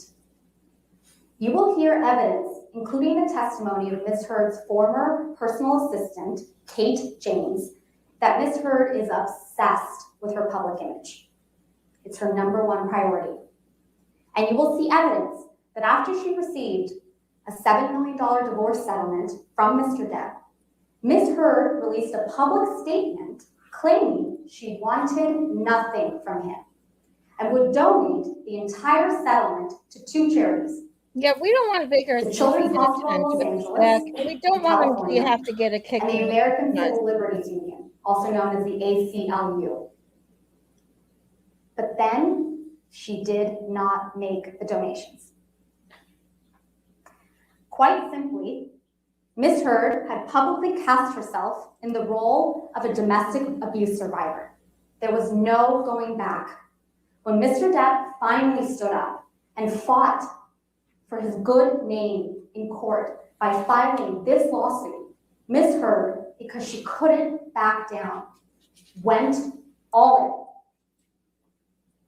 After this lawsuit was filed, and it's important, the timeline. Hey, maybe. After this lawsuit was filed, That's what I Ms. hear. Heard I haven't started seen it. making up So this is all new more to and me. more alleged incidents of abuse. And if you'll recall, ladies and gentlemen, the headline of the op-ed Ooh, TBJ, references wait, one more sexual violence. request, peeps. If for some reason someone here isn't subbed to the virtual juror, she is 270 from 1,000. So let's all go sub to TBJ and come back to Miss Lawyer Lady Camille Vasquez.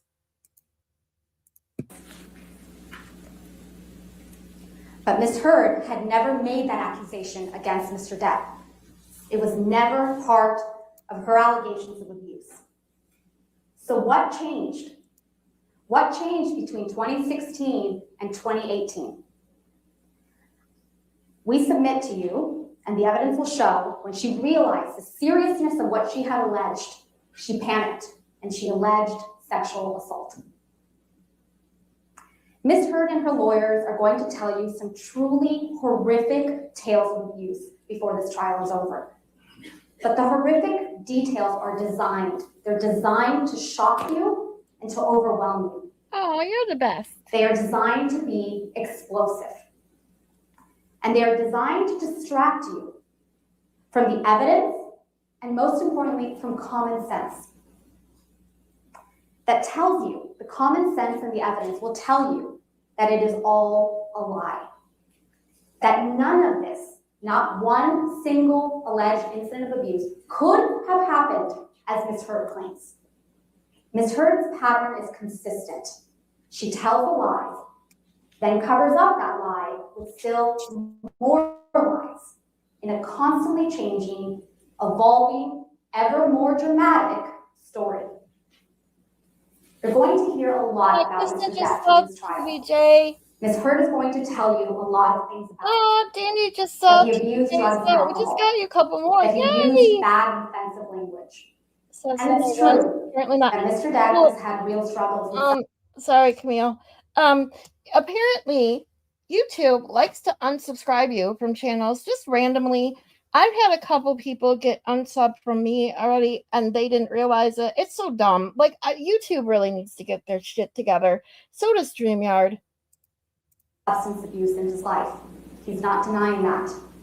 You may know people close to you who have struggled too. But struggling with drugs and alcohol doesn't make you an abuser. He has also used some very colorful language. He uses words that I don't use, and you probably don't use. And he uses them frequently. Mr. Depp, like all of us, is not perfect, but he did not abuse Ms. Heard. It's All my of favorite this suitcase. just meant to distract sweetie. you from what this case is about. This case is about what Ms. Heard said in her op-ed. The evidence will show that Ms. Heard painted a picture of herself as a Yay, heroic, another sub for innocent today. survivor of abuse by Mr. Depp, a beaten woman who finally stood up to her tormentor. The evidence will show that Ms. Heard used her allegations against Mr. Depp to raise her own profile and to advance her own career. All my, TBJ, all my peeps got their wrenches yanked. Shelly got her wrench yanked midstream. She commented, had a wrench, and then she commented and didn't have it. Like, how the fuck does that happen? Ridiculous. The very same day that the op-ed was published, under the title, quote, "I spoke up against sexual There's violence," another one. quote, she posted that article that's now displayed on your screens and the title on her Twitter page, right along with an announcement that she was becoming an ACLU ambassador on women's rights to make sure that, quote, "women and girls can live free from violence," end quote. Yeah, I think from the few clips that I did see from this trial and that 1 5-minute video I watched of the antics in this in the courtroom, they both seem like they got problems. But yeah, apparently she's just worse. She presented herself as the face of the Me Too movement, the virtuous representative of innocent women across the country and the world who have truly suffered abuse. The evidence will show that was a lie. And the evidence will show that Ms. Heard betrayed Mr. Depp as a representative of abusers everywhere, the agent of her suffering, the villain in her heroic journey. That was a lie too. And more than just a lie, it was an act of cruelty. Mr. Depp will go to his grave knowing that whatever he does, there are people out there in this world who will always believe that he abused a woman. This is a case about what Ms. Heard said. It's also a case about what a man named Adam Waldman said. Adam Waldman is a lawyer who has worked for Mr. Depp. After Mr. Depp filed this case against her, Ms. Heard filed her own claim against Mr. Depp, which is also the subject of this trial. In her claim, Ms. Heard says that Mr. Depp defamed her because Adam Waldman, his attorney, made some statements to reporters denying the truth of her claims of abuse. Joy! Adam Waldman is not in this Hey, Lovey. Ms. Heard chose not to name him in her claim. And I won't take up too much of your time with a discussion of her claim against Mr. Depp, except to say a few things. The evidence will show that those statements weren't even made by Mr. Depp. They were made by Adam Waldman. And Mr. Waldman, the evidence will show, is not under Mr. Depp's control. The statements were merely Mr. Waldman's opinions, made in justified defense of his client and friend, Mr. Depp. Mr. Waldman believed those Yes, statements. I can see And finally, you. at the end of the day, Mr. Waldman's We're statements just talking about how merely YouTube and reflected the StreamYard reality suck. that we intend to prove in this trial. That Ms. Heard's portrayal of herself as a victim of domestic violence at the hands of Mr. Got Depp issues. is a lie. Ms. Heard, as we know, is an actress. When she accused Mr. Depp of abuse and painted herself before the world as a representative of abuse victims everywhere, Ms. Heard took on the role of a lifetime. She can't back down. She has been living and breathing this lie for years now. And she has been preparing to give the We love you, performance Terry. of her life in this trial. We don't ignore you. And if But we this do, trial is about tell the me. evidence. I'll kick their ass. It's about a man's reputation. And it's about his whole life. His ability to walk down the street, look people in the eye, without having them think he's an abuser.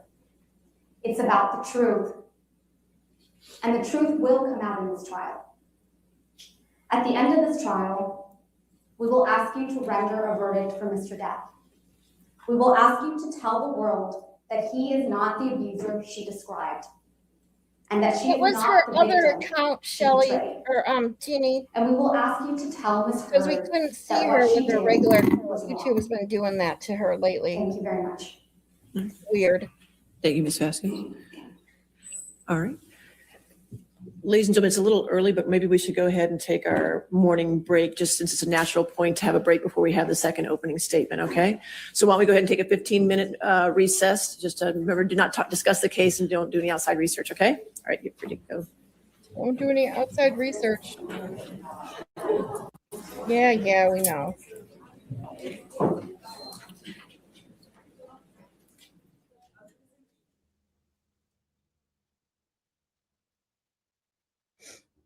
Hold on, you guys. I gotta see, is this going right to the next video? Hold on.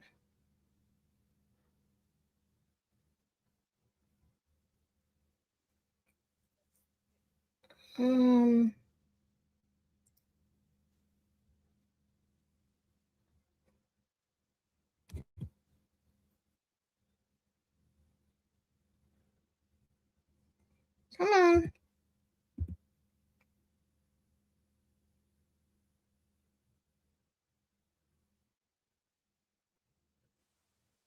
Okay.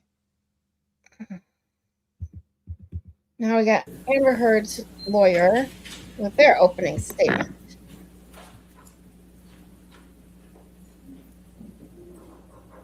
Hi, Skip. No, StreamYard's not down. It's just crappy.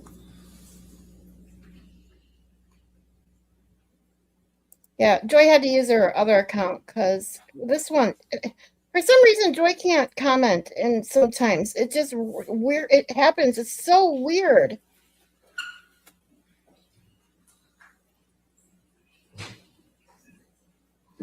I didn't block mashed potatoes with cheese. The comment was directed at me. Yes, we do. I love you, Terry. We love you. If for any reason anybody ignores Terry, you're gonna have to deal with me. Earrings off, earrings out, hair up, shoes off. All right. Thank you. All right. Opening statements.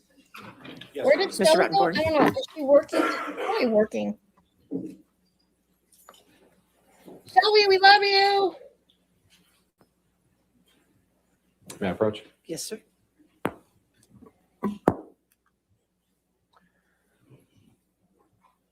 Good morning, everyone. Here you are. My name is Ben First of all- Rottenborn, and together with Elaine and Adam, I represent Amber Heard. In a few minutes, Elaine will get up here and she'll introduce you to Amber. And she'll address the allegations that you just heard in Mr. Chu and Ms. Vasquez's opening statement. And she'll explain to you why all those inflammatory things are things that are designed to mislead you from the truth. She'll explain to you what the evidence will show. And that's something that we're going to focus on in this trial, not attempts to distract you. We're going to focus on the evidence. Not what we wish the evidence showed, not some Really? crazy Well, conspiracy theories, apparently there but is what the no evidence and the evidence. facts actually show. And as you assess the evidence in this trial, I would ask that you keep one question in mind above all else, which is this: why are you here? What are you being asked to decide? You're being asked to decide a very simple question.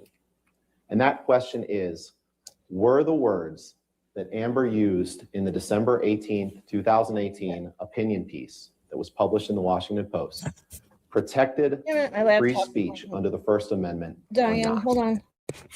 That is the question, and that's what you're being asked to decide. At the end of the trial, the judge will explain to you what the law is on defamation and what Mr. Depp's burden is to prove in order to establish defamation. And she'll tell you a lot of things about the law. Wait, what? But among them, she will tell you I that wasn't Mr. Depp on will 3 have to hours prove ago, that Terry. the words Ms. Heard used were about him and that they were false. And you're just taking advantage of the fact that I If he do can't not do have that, my if he clip can't meet the other elements of the claim, then he loses that I that can claim. play at you that does. I'll kick your ass. And he can't do that. Damn it. He can't come close to doing that. And for that reason, you're going to hear, in this trial, Mr. Depp's team is going to make it about trying to distract you from that very simple question. Mr. Depp's team is going to try to turn this case into a soap opera. Why? I'm not really sure, because the evidence isn't pretty for Mr. Depp. It's not. You're going to see who the real Johnny Depp is. Behind the red carpets, behind the fame, behind the money, behind the pirate costumes, you're going to see who that man really is. Amber is going to tell you about it. You're going to hear who he really is from other witnesses. And you're going to hear who he really is in his own words, in the vile, graphic, terrible messages that he wrote about Amber and ways he used to describe Amber and what he wanted to do to Amber from the earliest days that they were dating, through their marriage, and after their marriage. You're going to hear about that. But this case isn't about that. This case isn't about a day-to-day chronicle of their marriage. It's not about who is the better spouse. It's not about who you like more. It's not about which party can sling more mud. But you're going to hear a lot of that in this trial. You're going to hear that because that's what Mr. Depp wants to turn this case into. He wants to turn this case into a 6-week-long We're public sending you and your spectacle friend of prayers the most intimate back. aspects of That their sucks. relationship and their marriage. And you know what? I'm sorry for that. I'm sorry. I'm sorry that we're going to have to do that. I'm sorry that you're going to have to list all of it. And I'm sorry that Amber's going to have to relive that. But that's the case that Johnny Depp chose to bring. And we're not going to stand idly by and let him sling mud at our client and make inflammatory and false statements like you just heard in opening and not let those go unresponded to. But ultimately, what this case is about the First Amendment, about that December 18th, 2018 op-ed piece, and whether Ms. Heard's freedom of speech and the First Amendment give her the right to say the words that she said. That right, that freedom of speech is what Amber Heard is asking you to uphold and protect in this lawsuit. And that's a very simple question. It's a question you could decide this afternoon. And it does not require you to stand and serve as the umpire of 2 movie stars' imperfect marriage. It doesn't. And so we're going to focus on those words. We're going to look at those words. And as we look at those words, I'd ask you to keep this in mind. Keep in mind what you just saw on the screen from Mr. Chu when he put up those words. Keep in mind what you didn't see. You didn't see the rest of the opinion piece. And what we'd ask is that as you look at those words, that you look at them in the context of the piece in which they were written. Now, whether you look at them individually or in the context of the piece doesn't really matter because the words are true. But context matters. And so what I'm going to do is I'm going to ask He Heather just to put up contradicted himself. the opinion piece, Saying and the I'm going to words read don't that. matter, but words And we're are. going to look at those Wait, words what? in the context of what this piece was about. Because Mr. Depp's team wants to make you think that this opinion piece was designed to destroy Johnny Depp.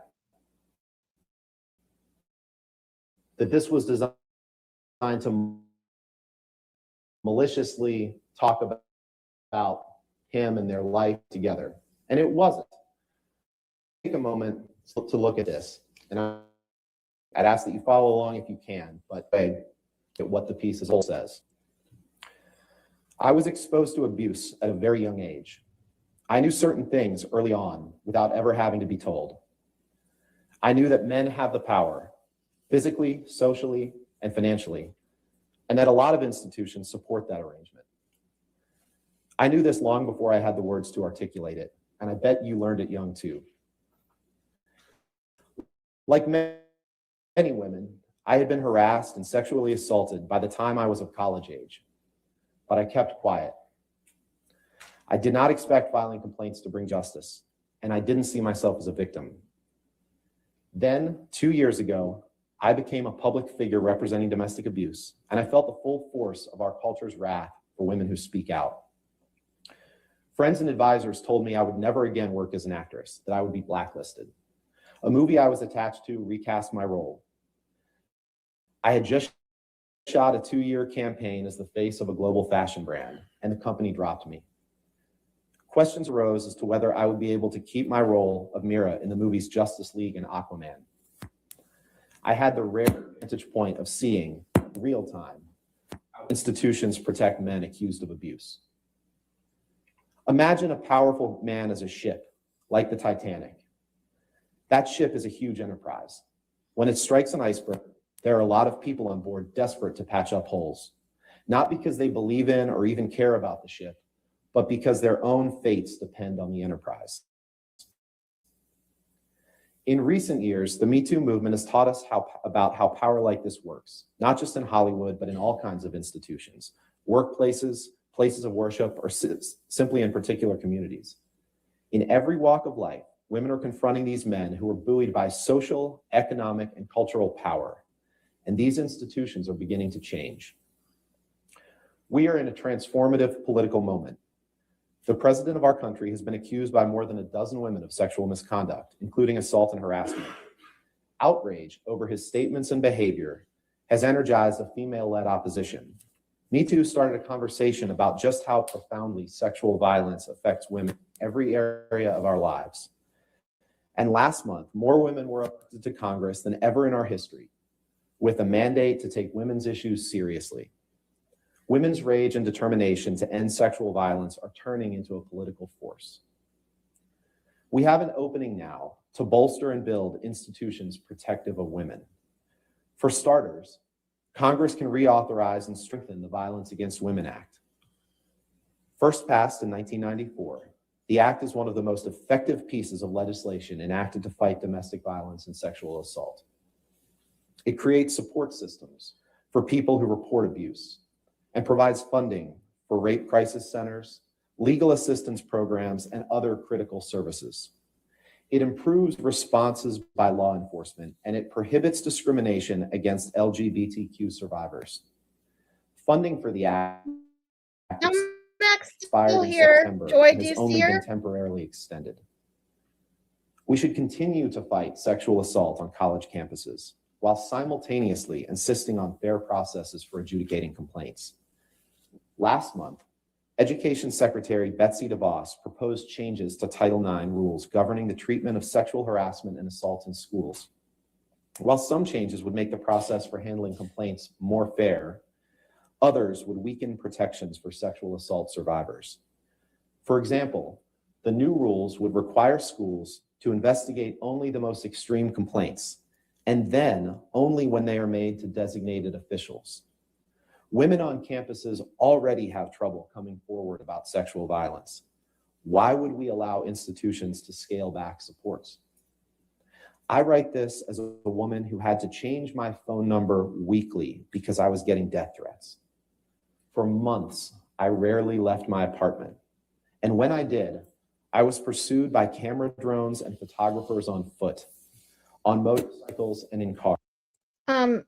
Joy, Melmac says, Joy, I know you don't have me blocked. I don't either, so it has to be a weird glitch. All love for you. Kissy face.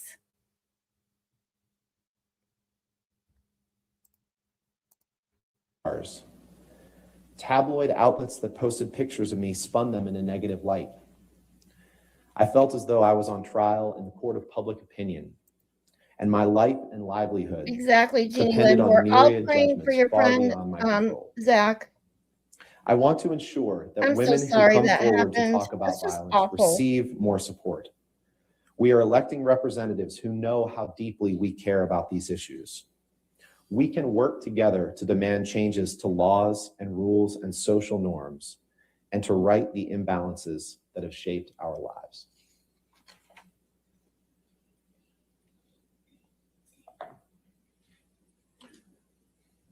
I know that was a lot, but that is the central issue in this case.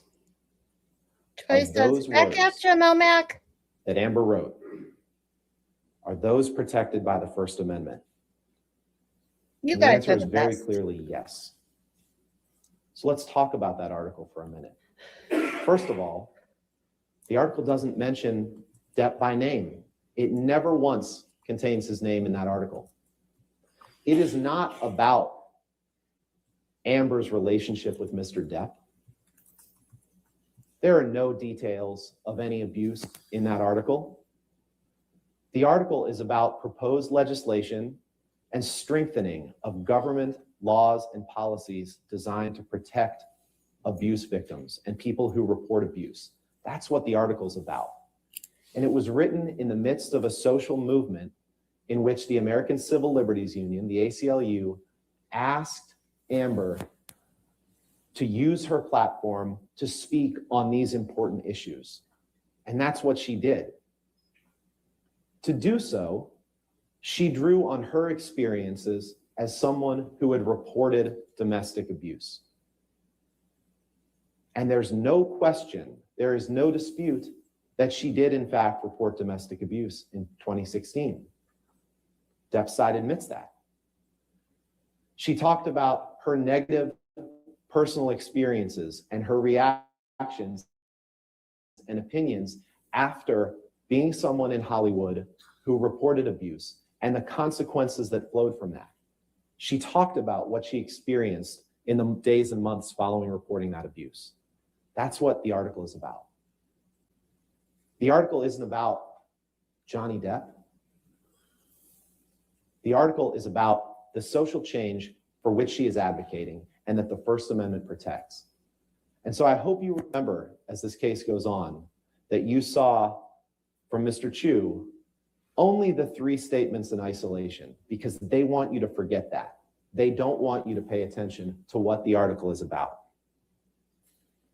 Now, if it had been Amber's intention to use this article to detail the abuse that she suffered and that you'll hear about over the course of this trial, believe me, the article would have looked very, very different. She could fill a book with those details. She probably would have started out by calling out Mr. Depp by name. She probably wouldn't have published it in the Washington Post. She would have described in great detail the man who has described himself, the violent side of himself, as the monster. That's what she would have done. The monster. She would have told you about the monster. But she didn't.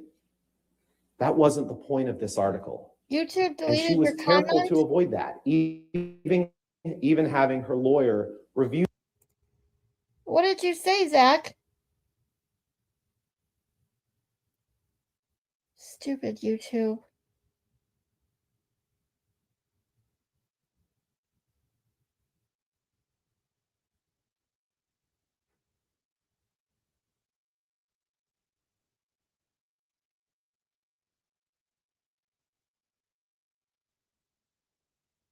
Wait, she shit on the bed? What? Okay, wait, I'm so confused. Are you talking up? Wait, oh, I'm trying to keep up.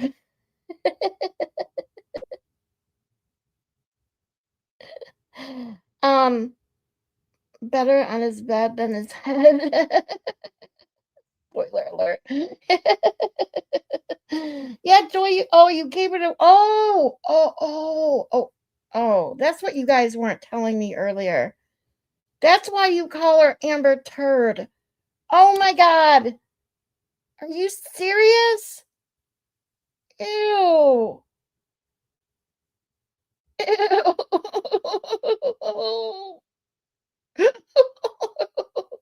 Joy needs a timeout. Bad Joy. You'll learn everything. Yeah, apparently. Ew. Oh, because you said that word. Gotcha. Oh, To the article to make sure that it pooping was in the okay. bed is And she ew. relied on that lawyer's Ew. advice, and you'll hear testimony on that during the trial. But because Johnny Depp brought this case and Well, we asked love for you, it, Joy, all whether of you that like is us or going to not. come out. Just know that Amber Heard never wanted to unearth for the public who the real Johnny Depp is. But that's going to come out over the course of this trial. I'd like you to also take into consideration who isn't here today. You don't see the Washington Post sitting here as a defendant in this courtroom. Depp didn't sue the Washington Post. He had no interest in doing that. He only sued Amber. He could have sued the Washington Post. They published the article, but he didn't. And he chose to bring Amber to court here in Virginia, where she has no ties, has never lived, he's never lived, where they never spent any time, because he wanted to make her life hard. He wanted to ruin her Why life. are they in Virginia? He They wanted don't to live destroy there. her. I'm so confused. That's what he did. And I wish I could say that that's surprising. It's certainly disturbing, but it's not surprising because the evidence will show that for years, all Mr. Depp has wanted to do is humiliate Amber, to haunt her, to wreck her career. That's what the evidence will show in his words. That's what he wanted. But he made a mistake bringing this case in Virginia because you're the people who are going to hear this case, a qualified, prepared jury who respects the First Amendment. And with that, even though we've looked at the article as a whole, I'd like to spend a few minutes looking at the That's individual not what he just said. statements Did that were his made. lawyer, did her lawyer just lie or mislead the jury? Is he a shady shit? Because he just said he just said that Johnny Depp filed this in Virginia. So if neither one of them live in Virginia, why would either one of them file it in Virginia? I'm so confused.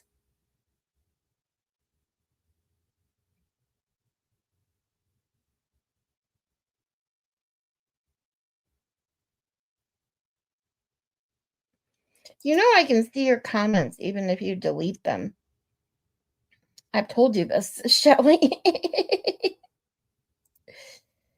Birdman! It's the same judge from the Banfield. Yes, that's right. Now, I did watch that trial with Baker. A great judge. Definitely a great judge.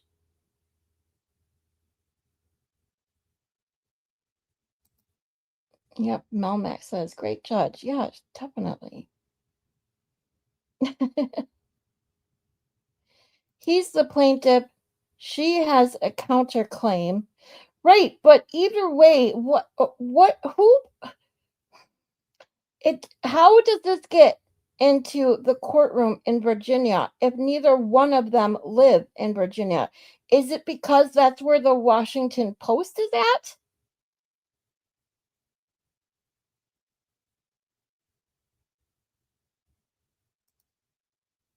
Yeah, that's what I don't get. I guess apparently the alleged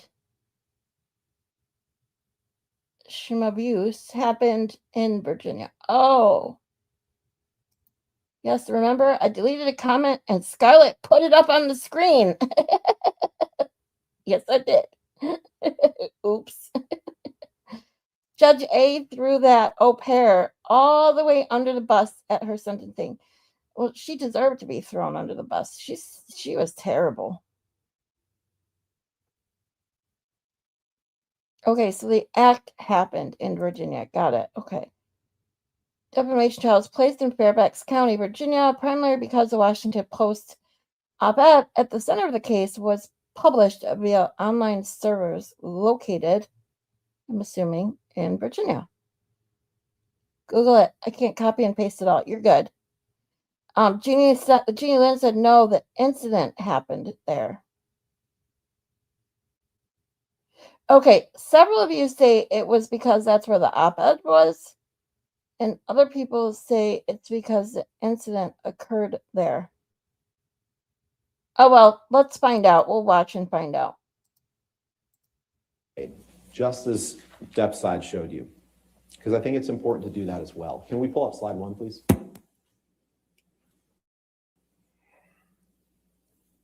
Also, Post servers in Fairfax County.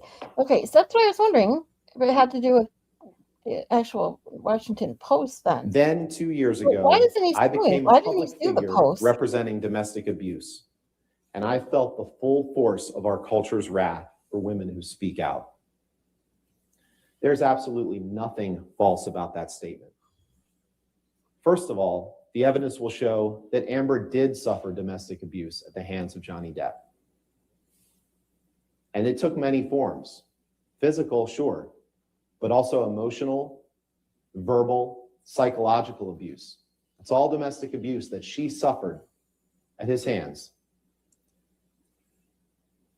So that's the truth. But what else is the truth?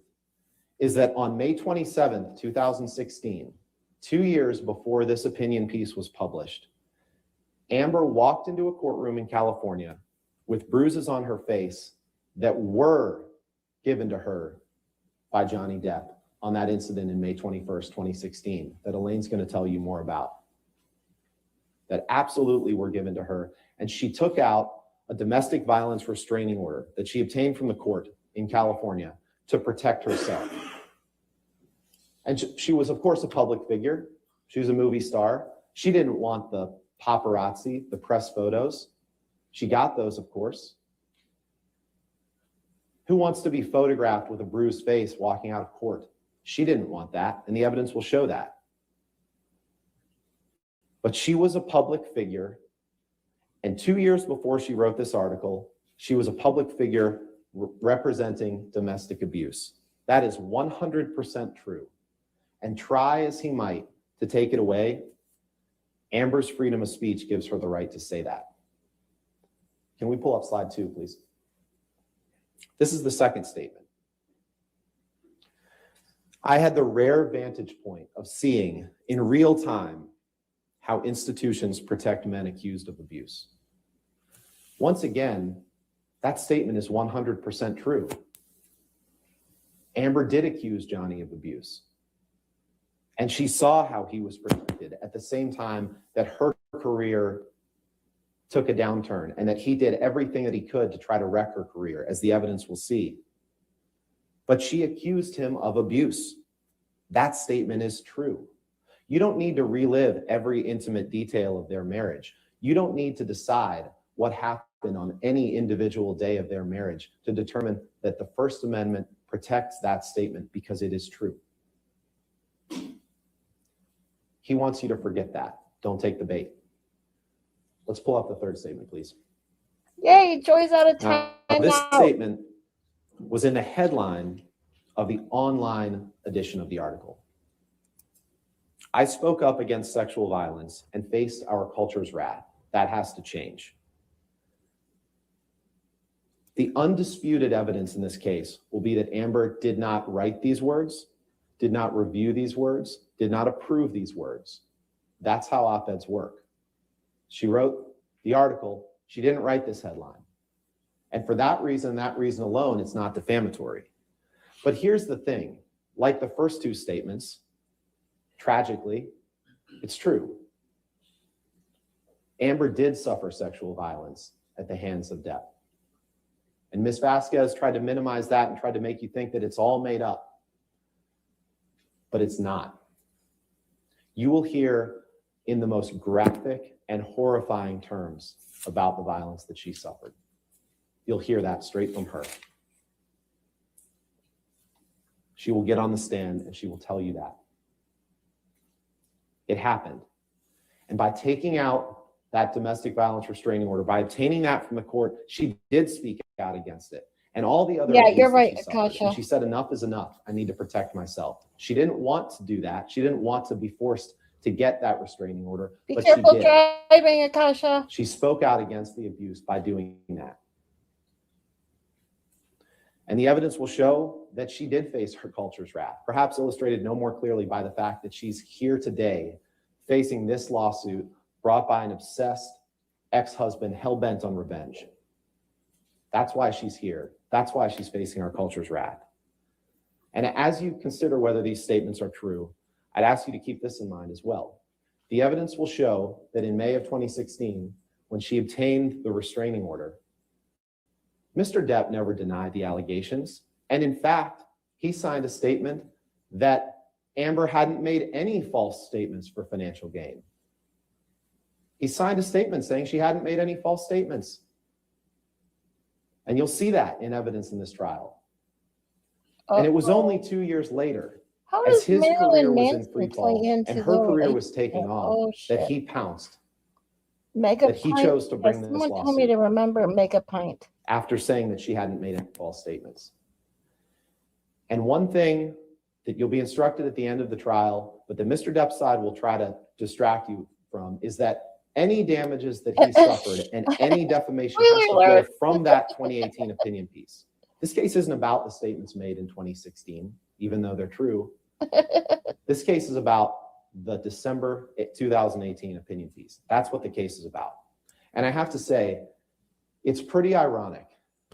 It's pretty ironic that a piece that briefly discussed Amber moving on from Johnny Depp, that briefly discussed her life experiences after Johnny Depp, is the very vehicle that he uses to try to keep her from moving on, to try to keep her from living that life. Rather than give her life back, rather than take personal responsibility for his own actions, it's ironic that he uses that piece to do that. But like I said, it's not surprising because you will see clear and graphic evidence of his intentions, dating back years. Now, in 5 or 6 weeks, Elaine or I will get up here at closing argument and we'll remind you The trials. We'll remind you what this Long. case is about. We'll Holy remind you that this shit. case is about one piece of paper. Amber's words in this article that wasn't about Depp, wasn't about her marriage, wasn't about her relationship, that it was about life after that. It's about the freedom of speech. It's not about the soap opera that Depp will turn this case into. It's not about who you like better. Shelley, It's not even about whether you agree with the words that she wrote. It's about her right to speak them.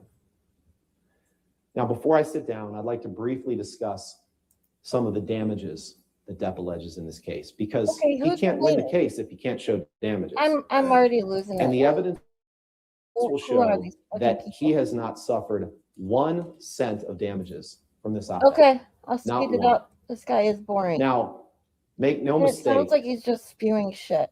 Johnny Depp's reputation is in tatters. His career is in free fall. But it's because of problems that he created, problems that he is responsible for. And he's here in court asking you to blame Amber for them. But it's not Amber's fault. They're from the choices that he made. You'll hear a lot of evidence in this trial about those choices. You'll hear evidence of crushing drug and alcohol abuse. You'll hear evidence of Depp taking more drugs than you can count. You'll hear evidence that before one of the instances of abuse, a cross-country plane flight in May 2014 from Boston to Los Angeles, when he kicked Amber in the back on a private jet.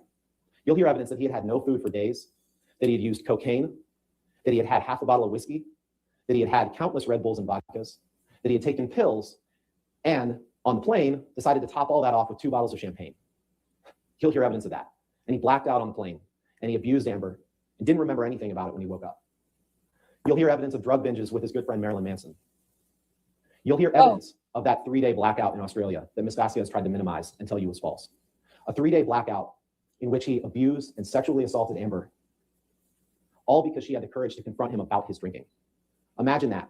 A concerned spouse confronts her husband about his drinking and gets rewarded with that. That is what the evidence will show. That is what happened to my client. That 3-day blackout that led her to be so in fear for her life that she barricaded herself in her room. That same 3-day blackout that kept him from being able to do what he was in Australia to do, which was to film Pirates of the Caribbean 5. His behavior on that trip, both before the blackout and during it, kept him from being a reliable actor. He showed up late to the set. And after that blackout, he was gone from the set for a long time. Now, he did cut off his finger, but the evidence will show my client did not do it. And just imagine this, what Ms. Vasquez is trying to get you to buy, is that Amber Heard somehow developed a major league level fastball and cut off his finger with a bottle. You'll see the evidence. You'll see that that doesn't make any sense. And you'll hear from Ms. Heard's experts who testify, including orthopedic hand specialists who testify, there was no way that that happened. You'll also see pictures of what Mr. Depp did after he cut off his finger, when he dipped it in blood and paint and wrote graffiti all around the house. That's what you're going to see he did. And you're going to ask yourself, how can someone that is blacked out, how can they deny that they abused someone? How can they deny what they were told that they did? He has no credibility when he gets up here now in this court and tells you he didn't do this or do that when he was blacked out. So just remember that. Those were problems that he created. You'll hear evidence that the same addictions that led him to abuse Amber also led to the demise of his career as an actor. This is what I Like I asked. said, as you saw with Disney, as the evidence will show with Disney, he was unreliable as an actor. And those same self-destructive tendencies led to financial distress. Quite simply, he was running out of money. And that distress fueled his abusive tendencies toward Amber. And it led the public to think Her less face of him. is very annoying. And you'll see a parade of witnesses who testify in Johnny's case that all have one thing in common. They all rely on him. They're all on his payroll for the most part, or they rely on him for some sort of luxury in their life. And you'll see that in these witnesses.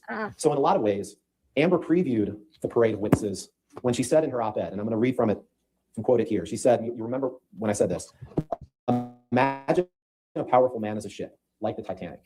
That ship is a huge enterprise.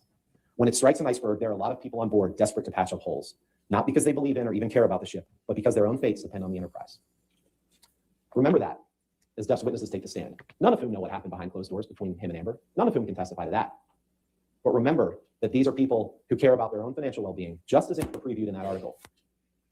And they know what happens to people who stand up to Depp. They know what happens because they've seen it. They've seen it with Amber, and they've seen it with other people in his life who had the courage to ask him to change, A pit bull? and who he lashed out against. These are people who helped enable the man who describes himself as the monster. Make no mistake, this man's poor choices have brought him to this courtroom. His own bad behavior, his own refusal to commit to sobriety, his own violence. Shelly, be His careful poor on the road. And the people who have spoken up against it, they're the ones that Bad suffer the puppy. consequences. Bad puppy. You'll hear evidence that he fired his longtime agent, that he got rid of his business managers and his law firms that had represented him for years. And no one has suffered from his refusal to take accountability more than Amber Heard. You'll hear evidence that 2 years before the op-ed, 2 years before that, Mr. Depp brought someone else into his life who helped convince him to blame other people. That man, Adam Waldman, Okay, see Ms. you, man. Vasquez See you when you get introduced back. had never met Mr. Depp while he was in a relationship with Ms. Heard, or while he was represented by his agents or his former business managers. But he convinced him that all these bad things that are happening in his life, he helped convince him of this, were other people's faults. And you'll hear evidence of that. Rather than take responsibility for cleaning himself up, Depp chose to blame other people. That's why we're here. And the evidence will show you crystal clearly that the op-ed had nothing to do with damages that he suffered. He's going to try to make it sound like this caused him to lose Pirates of the Caribbean 6, which is a movie that hasn't been made, but that Disney wasn't going to cast him in it because of the first article. But there's no evidence of that. The evidence will actually show that months before the op-ed, it was reported that Disney was considering dropping him from Pirate 6. The evidence will show that Disney had a dossier on him that had articles from the press, had other information about Mr. Depp, and they didn't have this article at all in their files. It didn't register with them, just as it didn't register with the public. The public had known since 2016 what Amber had to say about Johnny Depp. This didn't change any of that. The evidence will also show that he said he would not make Pirate 6 even if Disney paid him far more money than he ever made on a film. That's what the evidence will show. Oh, we love you, Dar. What are you talking about? So any damages that he suffered in his career are not because of this op-ed. And it's time to make Johnny take responsibility, to tell him, Mr. Depp, stop blaming other people for your self-created problems, to take responsibility for your own life. And it's up to you, ladies and gentlemen, to make him do that. It's up to you, because you are uniquely qualified to do that. No one else has the power to do that. Only you, to tell him enough is enough, to stand up for the First Amendment, to stand up for the truth, Like and I Amber's right said, to speak it. bad puppy. Thank you, Mr. Buttenborn. Ms. Butterhoff?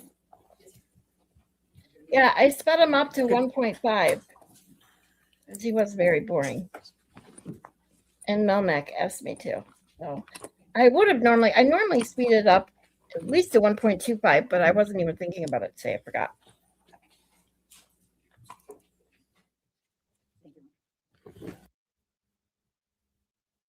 Okay, I do not know who these witnesses are, so Up for the if First I have Amendment, questions, I'm going to to stand up ask for the you truth. guys. and Amber's right to speak.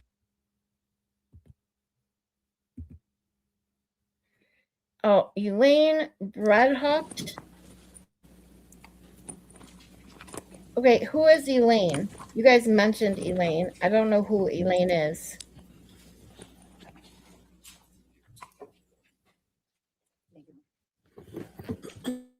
Good morning, Phil. It's good to see you all again, and thank you again very much. Ben told you we will be relying on the evidence rather than the hyperbole and the personal attacks, and he was right. The evidence in this case, simply put, is overwhelming. And How come all in the the 6 lawyers weeks, we're going are to try to show making you a as much statement? as we I possibly don't can. understand. Why do they have two different lawyers doing different parts of the opening statement? I have never seen this before. Normally, one lawyer, no matter how many lawyers they have, normally one lawyer does the opening statements. Elaine is hilariously bad. I can't wait. Okay, I'm going to concentrate. I'm going to try not to interrupt unless I can't help myself if she's that bad. Okay, oh my God, she apparently is that bad. She's annoying as fuck. Elaine, okay, yeah, I kind of figured that out now. Dear, I just don't understand having your opening statement split up like this is so weird. Trial was like 5 years ago, can't remember. Well, I've never seen it. She sucks. She sued him. He countersued. It's 2 cases at once. Oh, duh. Okay, got it. Thank you, TVJ. I was totally confused. Thank you. Oh, interrupt all the time? Okay, I probably will. She's bad at questioning witnesses. Oh boy. Can't wait. There are many, many, many photographs. Now, you heard Ms. Vasquez try to say, oh, you can't trust those, it's not the originals. She's got that wrong. It's not from the original devices. Ms. Heard took all kinds of photographs, and her friends took photographs, and all of those remained on the cloud, and all of them have been imaged, and all of them have been examined by their IT experts, and they cannot discredit one photograph. Then she says, oh, and it's got a photo editing thing. Well, all iPhones have the photo editing. It's where you can make it a little lighter or darker. You can move it to the center or not. That doesn't discredit the photographs. And we will have an IT expert who will testify that all of these are legitimate, authentic photographs. Not only that, but Ms. Heard produced all of her different devices over the years, including her most recent laptop, and they were pulled from many, many sources, and all of them are identical. So if she was going to go in and try to manipulate, she would have had to do it everywhere. And Ms. Heard will tell you she doesn't have that level of talent. There may be a couple of you on the jury who have that talent. She does not have that talent. Take her word very for it? legitimate photographs, and listen carefully to the evidence from the experts, and you will find every single piece is authenticated and is true. And they show bruises, and they show cut lips, they show hair pulled out of her hair. They show all kinds of, they show 2 black eyes when he headbutted her. Those are all going to be there. We also are going to show you a video, and I'll talk about the time frame of it. Ms. Heard took that on her iPad, and it was one day when she was in the kitchen with Mr. Depp, and it was February 10th, 2016, and he's on a tear, and he's going around, he's yelling at her and being abusive to her, and he's slamming the kitchen cupboards, and they're glass, and you can hear them rattling, and you can hear them breaking. Then he goes over with a big glass of wine, and he has a huge bottle of wine, and he pulls more in there. And then she says, "Did you drink all of that?" And then he sees that she's videotaping him, and bam, it's going to be a pretty graphic one for you to see. Then you're going to hear audio tapes. which are pretty Wow. significant too. Ben told you about the May 2014 plane, Boston plane incident, we call it, Let me see where he what's kicked her, where he was so drunk he 1.25 blacked with out. her, Well, just to Amber make audio sure. taped him when he went to the back of the plane and passed out and was moaning loudly. You will hear that. You will also hear some other audio tapes that are very significant. One of them in Australia at the end of the 3-day hostage situation. You will hear apparently She's Mr. bad Depp at turned remembering on her Ms. life Heard's too. iPhone. Oh, She great. was never Another allowed to have a Lally. password. Oh, Right? He would never let her do that during their relationship, but he must have yeah, inadvertently gosh, turned I it on. got It's it. Yeah, 5 it hours definitely of makes audio more tape. sense now. It's during the Like, cleanup the of all the clean broken tower glass clean. and the liquor and the urine and the blood stains and everything else in that house. And you could hear his handlers talking about it. You can hear them talking about trying to find his finger. And that you can hear them say, she's stone cold sober. You will hear all of that. It's very, very significant evidence. What this is going to tell you is the story Is of a it very really? different Johnny Okay. Depp. It's one who is always, well, I can't say always, because he has the charismatic side that Amber fell in love with, but he has an enormous amount of rage. You will see the medical records and hear from the psychiatrist that talked to him for a while in 2014, where he admits that he has rage, that he's like a demon, that he views his wife, Amber, like his mother and his sister that he hates. That's what She's you will see. very, You will see that, and it'll be fueled by the alcohol scattered. and the drugs. It's a, Ben that's told a you a little great bit about word. that. No, You're going no. to see a list of his prescription drugs that his I'm already concierge getting, like, doctor and team, who charge him $100,000 a month whiplash. and have You're since going back and forth 2014, with your and they are comments. still What? his concierge doctors. That's the list of medications he takes in one day that they prescribe.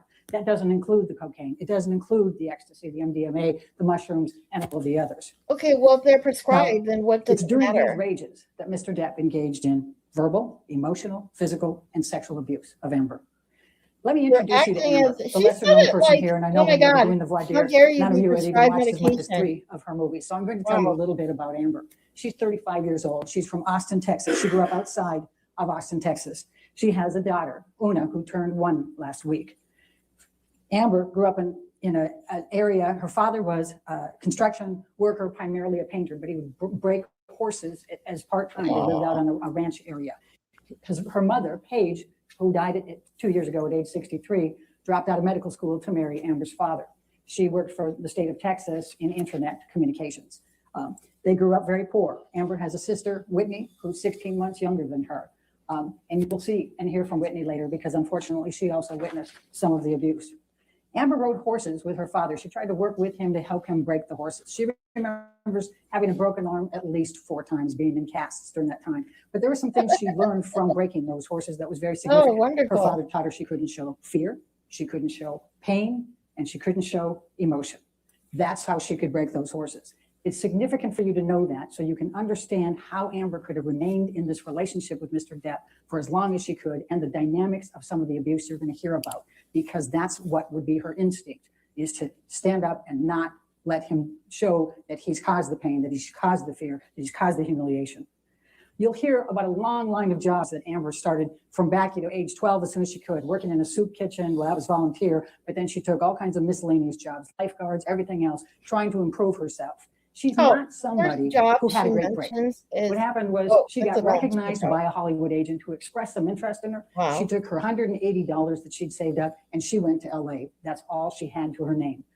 The testimony will be she worked all kinds of different jobs when she was in LA, anything that she could get. And she would go on, but she didn't have a vehicle. So she would go on buses, and she'd go up to six different auditions in one day. She'd have a map, and she'd have in the bus, and then she would just go around. She had a big sweater, so she could change underneath it to whatever the role was, so that she could get things. And she wasn't going for Okay, famous what's your actor point, roles. She woman? was taking one-liners. She was taking extras. She was doing anything she could to make money to survive. And then you know what she did with it? She gave a bunch of it back to her parents. She started helping support them. Then when Whitney graduated from high school, she brought her out to LA and put a roof over her house and put her through community college. She took care of her family with what she made. When she met Johnny Depp in 2009, when he hired her for Rum Diaries to star across from him, she felt like she was pretty successful. She'd starred in some roles. She had an apartment. I'm She had annoyed. a vehicle, a Mustang. She could go to No, Mac, Starbucks. She I'm could already afford annoyed. Starbucks. She viewed herself as doing pretty well at that point.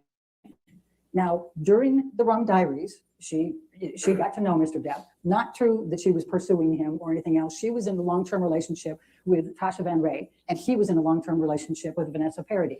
Neither of them had any kind of romantic relationship at that time. When Oh, she you just departed had to from make 2000 sure from that Rum everyone knew that, Diaries in huh? 2009, Johnny started pursuing her. In fact, he sent her a number of gifts. One of them was a guitar, and she returned it. Now, 2 years later, fast forward, that's when the press junket started. And that's when she had to come back and meet with him, and they ran on the press tours. At that point, she had ended the relationship with Tasha Van Reed, and he said he had ended his relationship with Vanessa Paradis. So during the press trips, that's when they started dating, and by both accounts, fell madly in love. She loved the side of Johnny that we see in the movies, the charismatic one, the charming one, the generous one. That's the man she fell in love with. But sadly, the monster came in the way. And that monster would come out when he was drinking and when he would take the drugs. Amber will never forget the first drugs? event of abuse. She was sitting in his He's house on the in Spencer, drugs. on the sofa, and he was across from her. And they were talking about a tattoo that he had that had Winona Ryder forever.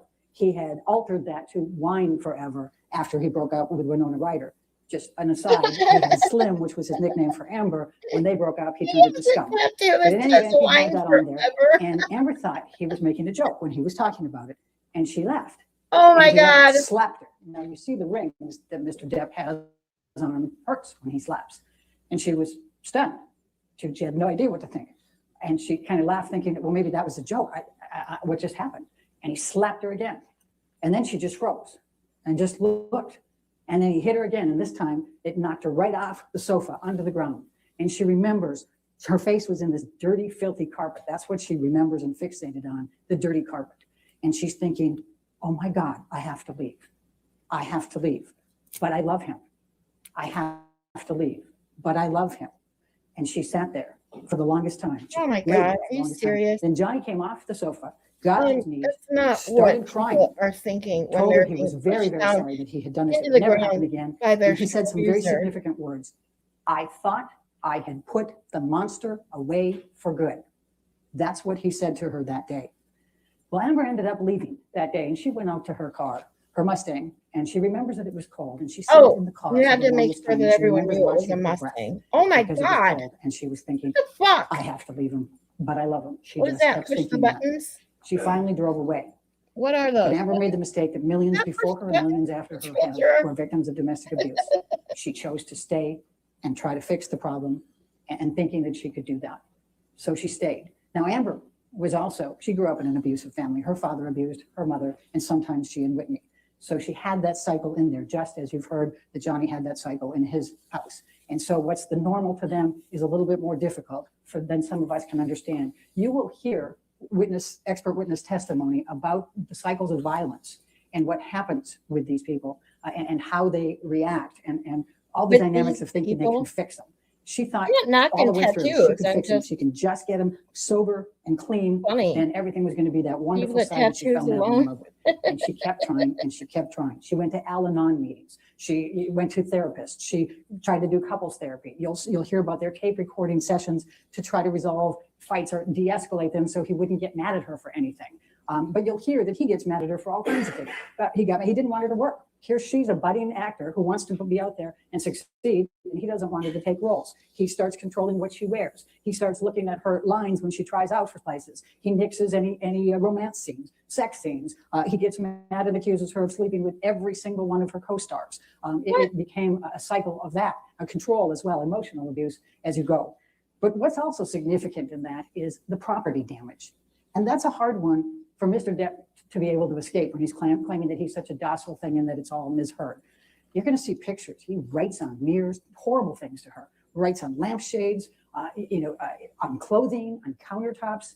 In Australia, when you heard Ben talk about Australia, he wrote the third day as Amber comes out after she's barricaded herself and gone through a lot, and I'll back up on that in a minute. She comes out, he's got mashed potatoes spread across the top. He's written along the wall of the staircase going down all kinds of I'm so nasty things about her. And confused. Billy Bob Thornton, the last one she was in a co-star with, and fucking ambition, Why- all kinds why of things does like she that. And then he's written on the throwing out, lampshades downstairs. Other And then he's stars' got more on the names. Oh, mirrors. you gotta mention And she then, worked with Billy on top Bob of it, you've got all Thornton, the broken and she glass drives a everywhere, and Mustang. you've got That's like liquor all everywhere, I've gotten. And it's something just, about mashed and then he's potatoes. tried to urinate messages What? to her. That's the Johnny Depp. That's the other side. Now you're going to hear that Amber tried to protect him all the way through. She didn't want the public to know this. She didn't want his kids to know this. And so she didn't tell people about it. So let's go back. The first event that I told you about was 2011. And how do we Yeah, know I that it was in picogram. 2011? I'm Because normally Amber pretty was good at going to her picograms as therapist, long as Bonnie I can Jacobs. see what And the Bonnie actual Jacobs things has are. therapy notes of her sessions with Amber. And in those therapy notes, Thank she God, my chronicles vision the first isn't time that as Amber bad tells her today that as it Johnny was hit her. And yesterday. it goes through into 2012, 2013, 2014. And you will see, and you will hear from Bonnie Jacobs, her saying, you know, this is a cycle of violence. This is a cycle of abuse. You can't enable him. You need to stand up for yourself. Amber will testify about how Johnny would get so drunk and so drugged out that he would vomit all over himself and worse, lose control of his bowels. She would clean him up. Oh, And you'll see yeah, Bonnie she didn't Jacobs in want these notes saying, anyone "Don't to do that. know You're this enabling him. shit, Don't but do it." she let you Leave him just there. But blurt what would it happen out was his handlers in would an then take care of opening him if she statement left with him. everyone So that's listening. the story you're going to Right. get on that. Let me just tell you about a few of the events, and I'm going to start in Wow. Australia. That's the 3-day hostage. She gets there. Now, you will hear Mr. Depp testify under oath that for 15 to 18 months before the March 2015 Australia event, when he's there filming, that he's been sober, clean and sober. Then you'll see all the text messages for the last 18 months in which he's scoring drugs, This in which is what you'll hear Amber testimony from people in heard. which he's gotten Yeah, drunk exactly. and you know, taken all kinds of different drugs. The whole time, he doesn't get clean and sober. But he claims that he was clean and sober, that she came there. This is a month after they just got married. She flew in from filming The Danish Girls. She's there, and he claims that he was just sitting there calmly, and she was haranguing him. So God, he she's took a like shot Lily, glass saying a of bunch of vodka. shit that And really when doesn't when matter. he did that, she got mad, took the For bottle of what? vodka, it Confuse was the 8 to 10 jury? feet, about where I am from you, and hurled it at him, and Holy it happened to crap. just take off the bottom part of his finger. And then he says she came and burned a hole in his cheek. The testimony is going to be that he self-mutilated on a number of occasions and burned himself in the cheek and also cut himself.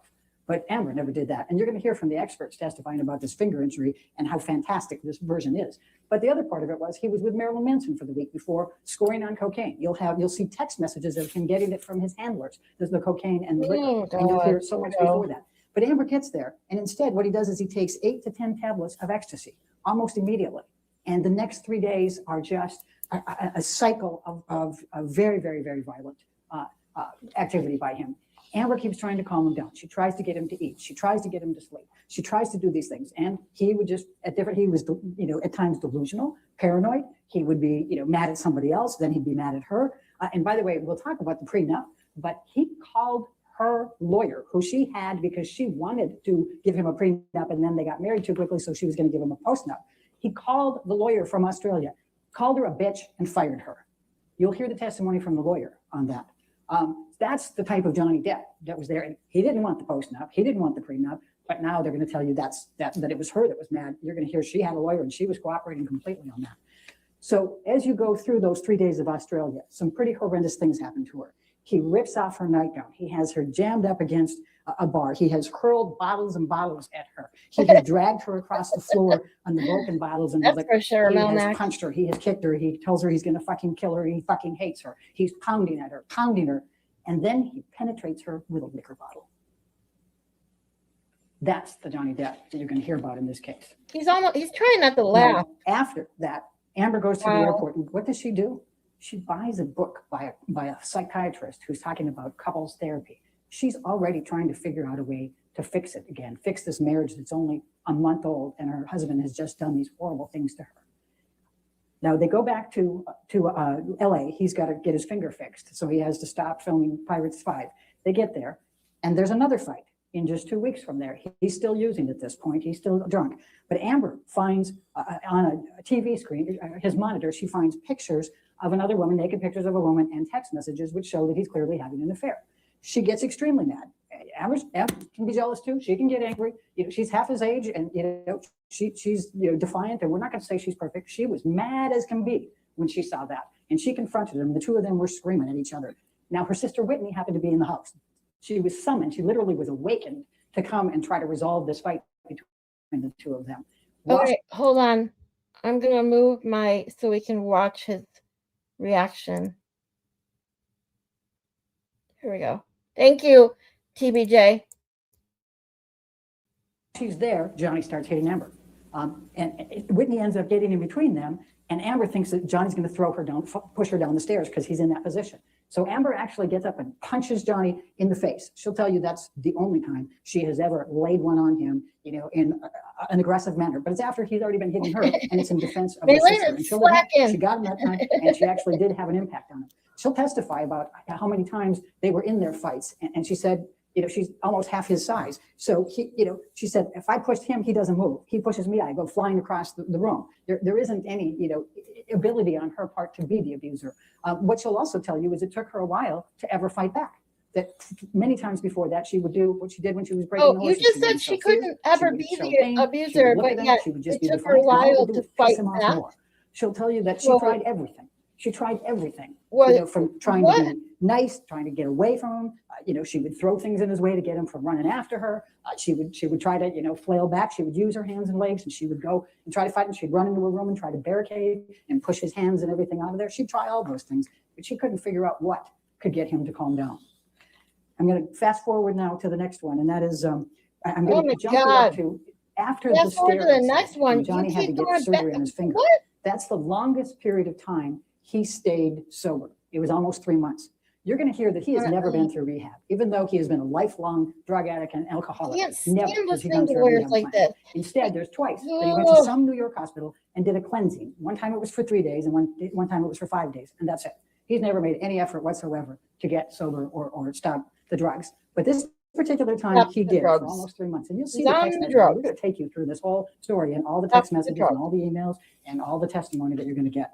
So fast forward to December 2015. That was one of the We're worst- fast forwarding again. God, Australia you're was giving pretty me bad, whiplash, but this one lady. was even worse. In this particular occasion, he gets angry for some reason, and he starts dragging her by her hair through the apartment, kicking her, punching her, tearing her hair out. At one point, she gets up and looks at him, and he headbutts her, and she gets 2 black eyes from it. Then he goes and drags her up the stairs, puts her on the bed, puts his foot and knee in the back of her, and he continues to punch her, telling her he's fucking hating her and he's fucking going to kill her. And he's got his boot stuck in the You're bed good, frame as he's Maylin. doing it. And the force of what he's doing to her causes the bed frame to splinter. I still That's love you. how much force. She is suffocating in And the you pillow. know, I and agree. She When you believes guys truly need a she's going to nap, die on this one. when you need She some wakes up sleep, you to her need friend some being sleep. there. She doesn't know how long Help. she was unconscious or subconscious. She doesn't know. But Johnny was gone at that point, and her friend saying, "Are you okay? Are you okay?" You'll see the pictures of all of this. You'll see the pictures of the hair. This is what I'm Imagine saying, how much Maylin. that It's hurt. she's The hair that's she's on her brow. contradicting And you'll herself. see the pictures of Amber. Now, here's the ironic thing. The next day, she's got to be on the James Corden show. And you can see the text messages. She's not sure if she can go. She's worried. She's got 2 black eyes. She's got a split lip. She's got bruising. She's got I hair did see missing. that, Dar. But her friends rally with her. She's got a I makeup artist. mentioned You can her hear when from I Melanie said I Iglesias. sign She on does the because best I always see job she of puts makeup in you my could imagine to get links her and through the James everything. Corden She's show. wonderful. And she does it. But you'll see the pictures, the She's before, my and you'll see them at the end. superwoman mod. And that's the resilient Amber who says, "I'm going to go do this anyway." Now, her friends, she tells Io, you're going to hear about Io Till It Right. He was in New York. She texted him and said, "Johnny beat me up really good this time. Can you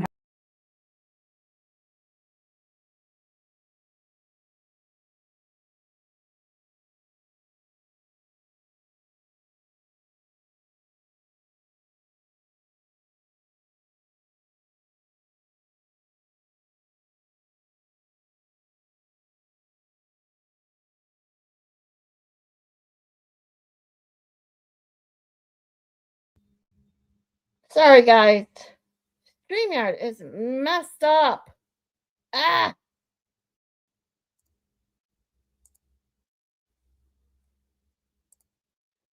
At least it didn't lock me out this time.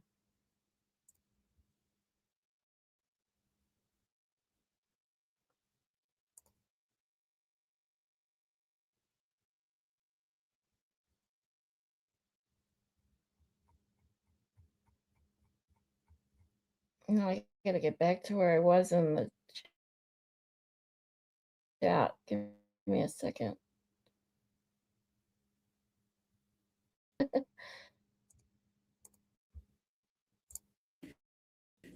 But he put his foot down on that one and said, "You need to have consequences. You cannot do this to Amber anymore. I am not your friend anymore." Now, there were several people that were supposed to go to Johnny's Island, Bahamas Island, in December for Christmas. He was going to bring his 2 kids. He'd invited Amber's parents, who loved Johnny, and unfortunately, her father used to drink and do drugs with Johnny a lot. And he was also going to take Rocky, her friend who lived next door in a penthouse, and her fiance, and Rocky's parents. Imagine being able to go to a Bahamas Island for Christmas. What a cool thing to do. But they all were so upset what he did to Amber on December 15th. They said, no, we're not going. We're not going to condone this. No, don't, But he no, talked no. Amber into going. He guilted her into going. I'm going to be Very- with my kids. it's- Please come. it's I'll be better. StreamYard. I'm going to get better. Amber went. And then he ends up assaulting her even there and sexually assaults her even there.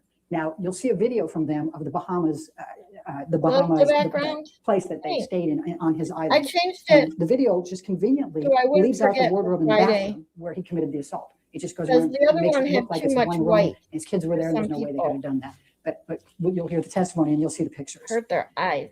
Then from then on, things really were bad for Amber, and she was really considering leaving him at this point. And she was talking to her friends and confiding. You'll see, the medical records. And in February 2016, I told you you'll see that video. That same night before the video, he called Io, Tillett Wright, and left him a voicemail message that he said was just absolutely delusional. It was crazy. He was pretending like he was the property management. It was just an insane call. And then the next day we have the picture of the video.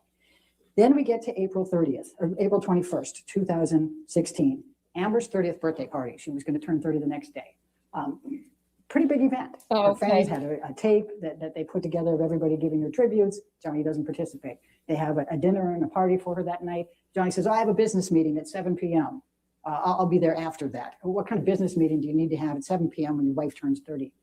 But that's Johnny, right? And he can't say that it was an important financial one because he'd fired his financial manager the month before when, as you heard from Ben, it was blaming him for all his financial problems. So he's the problem. So he shows up late, drunk, All drugs, she's doing is and after confusing everybody, and he's the even hell out of drinking me. while he's there, and he's telling the other It friends, and you'll hear reminds from me one of of them, he's Lally. saying, hide the Bible from Amber, hide the Bible from Amber. Just When they all leave, talking she about a expresses bunch of her shit disappointment. that He gets mad and assaults I'm her not again, gonna including remember. sexually assaults her. Then he goes away, and he doesn't come back people for I'm a not month. going to remember. Now, this is an important event, May 21, 2016. This is the last one, and this is the final straw that leads up to the DVTRO, the Domestic Violence Temporary Restraining Order.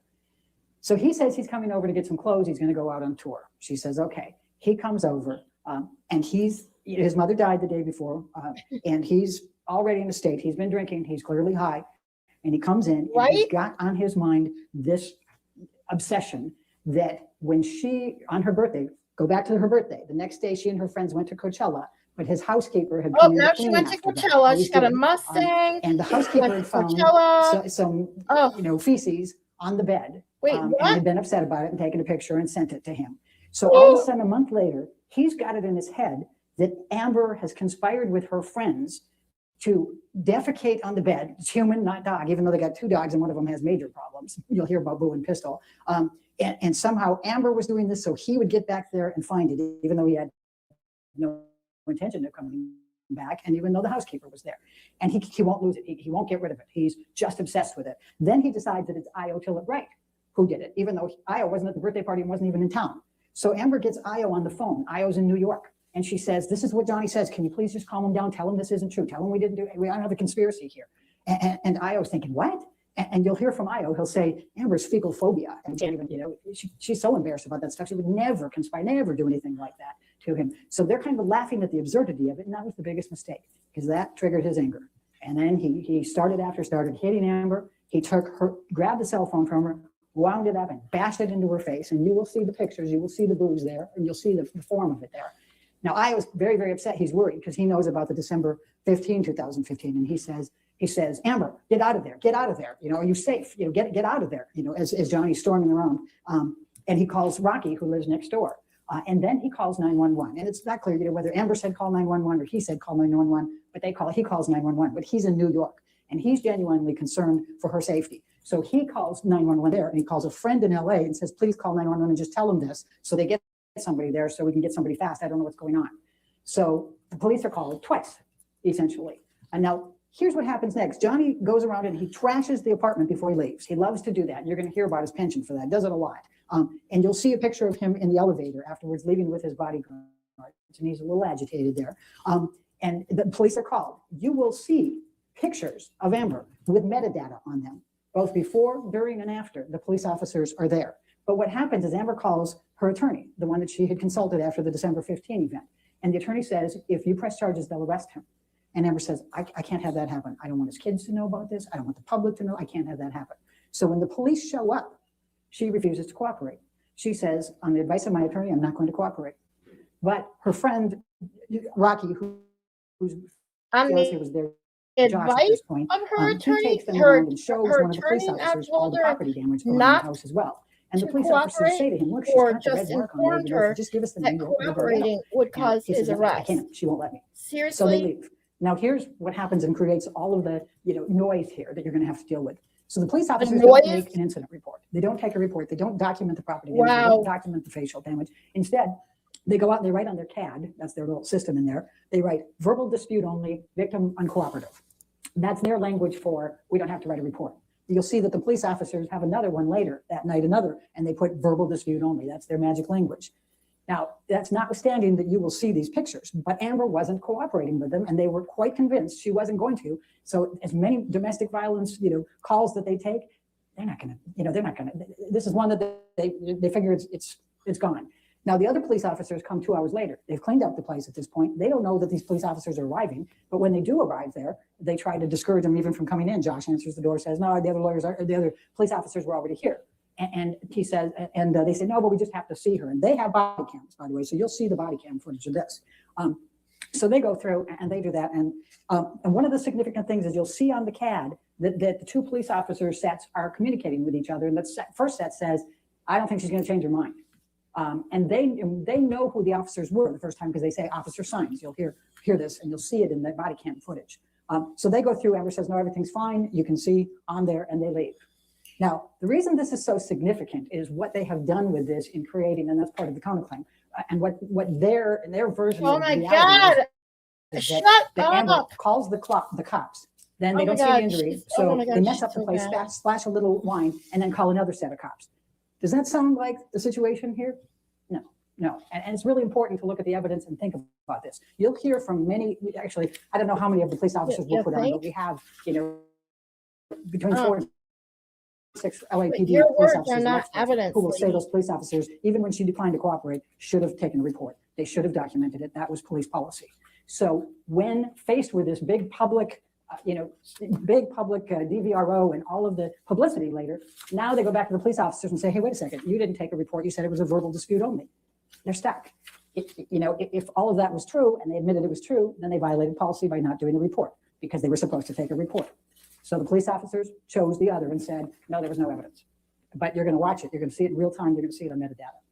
So Amber goes to get the domestic violence TRO. You're going to see the letter that her lawyer wrote to Johnny Depp's lawyer that week, telling them that that's what she would have to, she was going to do. Oh, if- shit. But giving them opportunity here to be able to resolve it, to get a mediator. Am I gonna be just make pulling sure my that she's hair safe, out? that she can stay in the residence until they figure things out, that she can drive her vehicle until they figure it out, some attorney fees, whatever. You're going to see the Damn, letter. I need to, And so they knew, and it says right in there, I need to she's get going to my go in on Friday. StreamYard They back chose so I not can to go. play They my could say clips. I X, want they to play chose my not to head. appear, and they knew she Oh, was going to appear. Jeopardy. Well, Amber didn't Alex call Trebek, TMZ, baby. but somebody called TMZ to take all those photos that day.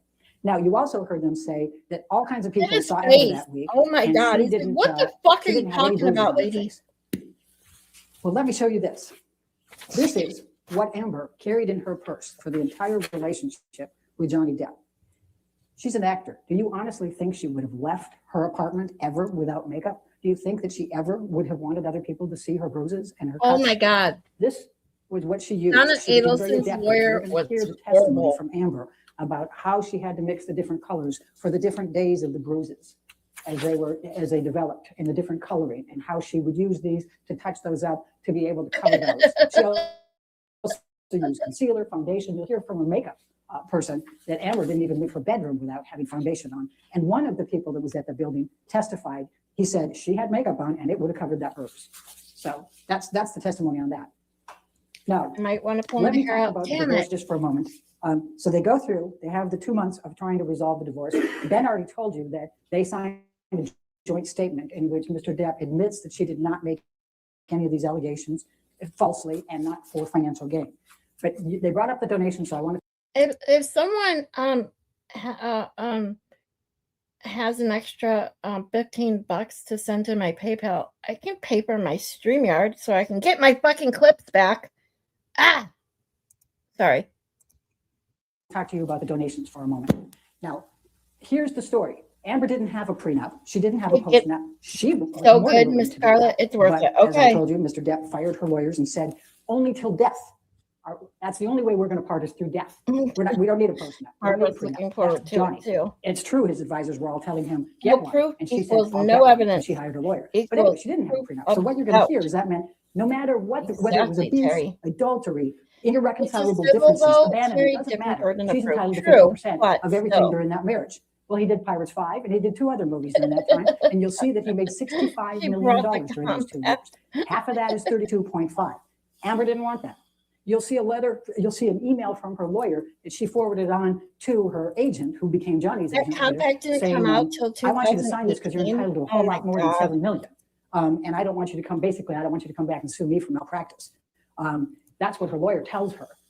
And then her lawyer says, I offered them even less than Oh, they, so now you're I sharing demanded less privileged than they offered. In other words, the conversations? 7 million was less than Mr. Depp's team was even offering to her. And she said, I just want to Seriously, be left just, alone. I just want to get out of this marriage. I don't want it. I'm not doing this for financial. Share So she didn't take the money. So she said, I'm going to communication donate all 7 between a million of this lawyer to charity, half to and the their ACLU, client half to in her Children's opening Hospital. statement. And then what happened was the first, and by the way, the 7 million was paid out over time. It's installments. No worries about that. You'll Make see sure the you take documents. It's care over a couple of years. of those right? puppies. So his business manager, Ed Wing, you'll see the Oh, letters. thanks, He sends Maitland. the first 100,000 out of the 7 million. I to think each I of them linked it and in says, the this chat is a with pledge towards the I hope it's 3.5 there. million that Amber's donating. And she'll be paying that in installments. So everybody knows she's paying it in installments. Yep, You're going she to hear left differently from them Johnny now, but in you're going to see 2000. that was the admission at the beginning. You're going to hear from Children's Hospital my and the God. ACLU that they assumed this was a pledge paid over a period of time So- because that's what they do because of tax deductions and things of that nature. Wow. So Amber does she makes a $250,000 payment to Children's Hospital. Then she also makes a $250,000 payment to Art of Elysium. How did we which is get another to charity that she Children's works Hospital for, now and post-compact? used to feed and used to do a lot of arts work with the Children's Hospital. She pays $350,000 to the ACLU. Now, in addition to that, she also was dating Elon Musk by this time. You'll find out that Mr. Depp is obsessed with Elon Musk, but she's dating him, so he gives $500,000 to So, both okay, of those oh charities. my fucking in her God, honor. shut Now, she up! doesn't claim that's part of the 7 million. Okay, I need a break. Holy fuck. So we go from a compact that she brings to court that wasn't produced until 2018, but says that somehow Amber Heard used it in 2015. Then she's randomly talking about money being donated to Children's Hospital. What? And then Elon Musk enters the picture. What?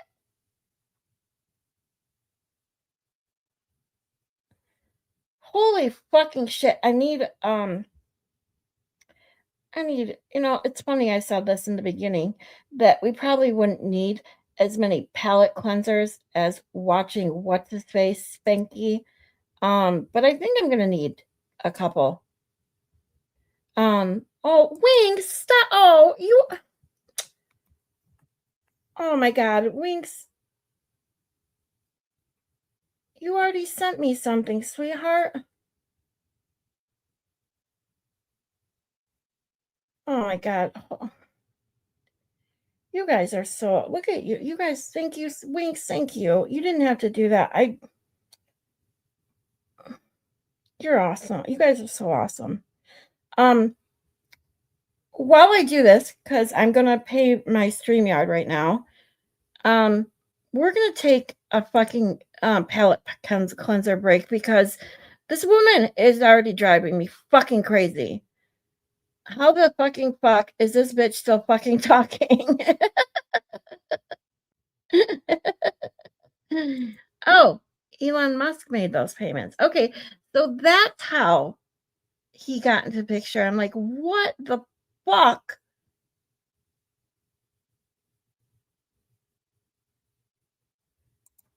So she pledged donations.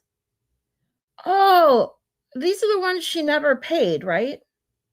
I think I kind of remember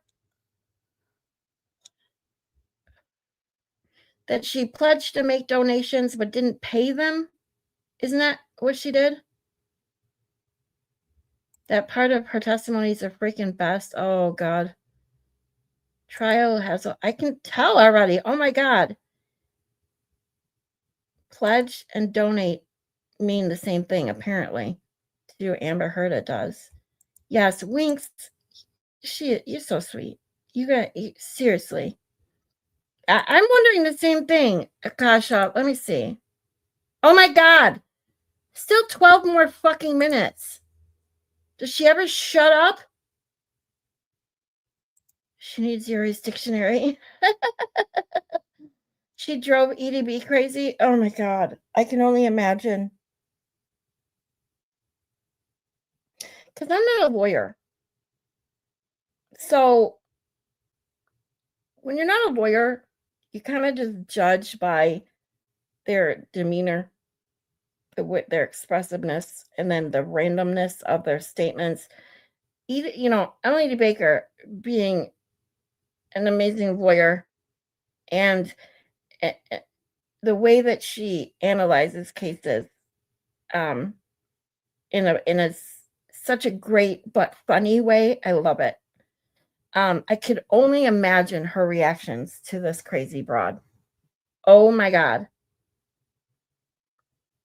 Elaine doubled down on the lies. Oh my God. Are you serious? Okay, we're going to take a palate cleanser and I'm going to pay my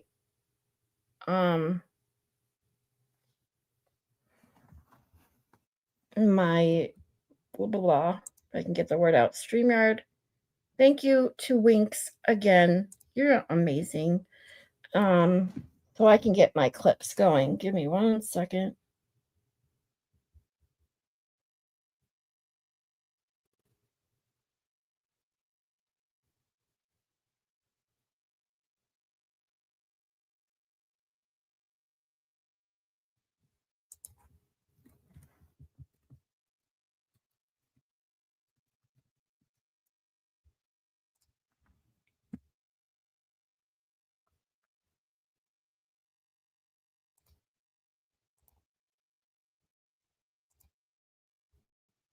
Let's get our laughs in for the day while I do this.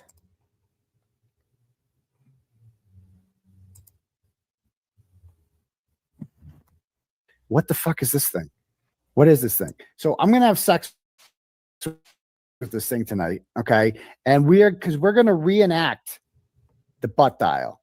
Because again, we're gonna give them the benefit of the doubt that maybe that they're telling the truth about this. I entered someone into my phone as Higgins, and we're gonna see if we can call them while taking a pounder, and we'll try different positions too. When he was first confronted, Brian Higgins first tried to claim that it had to have been a butt dial. That term butt dial is used by many of the Commonwealth's witnesses to explain the many calls between them and among them. And I've never seen a case where there have been so many butt dials, to be frank. But Mr. Higgins was already locked in. He already testified his phone was on the bedside table. His butt was in the bed, the phone was in the table. This is a quote. The two could not have met, Your Honor. There was no possibility of a butt dial. Also first tried to claim that his phone call to Brian Higgins at 2:22 in the morning was a butt dial. Okay. He said that he was awake and watching TV, but he was called back to the grand jury to testify a second time. The second time, Brian Albert changed his testimony that at 2:22 in the morning, he and his wife were in bed in an intimate situation. He claimed that he had his phone with him in the bed. So now he's claiming that it was during that intimate situation with his wife that he supposedly butt dialed Brian Higgins. Okay. He had no explanation, however, for how his phone picked up when Higgins called him back 17 seconds later. He had no explanation for the 22-second phone conversation that followed. And it's worth noting that Higgins testified he never heard any intimate noises on the other end of the line either. Well, in fairness, Brian Albert doesn't seem like the kind of guy that can make a woman come, but that's different. That's a different story.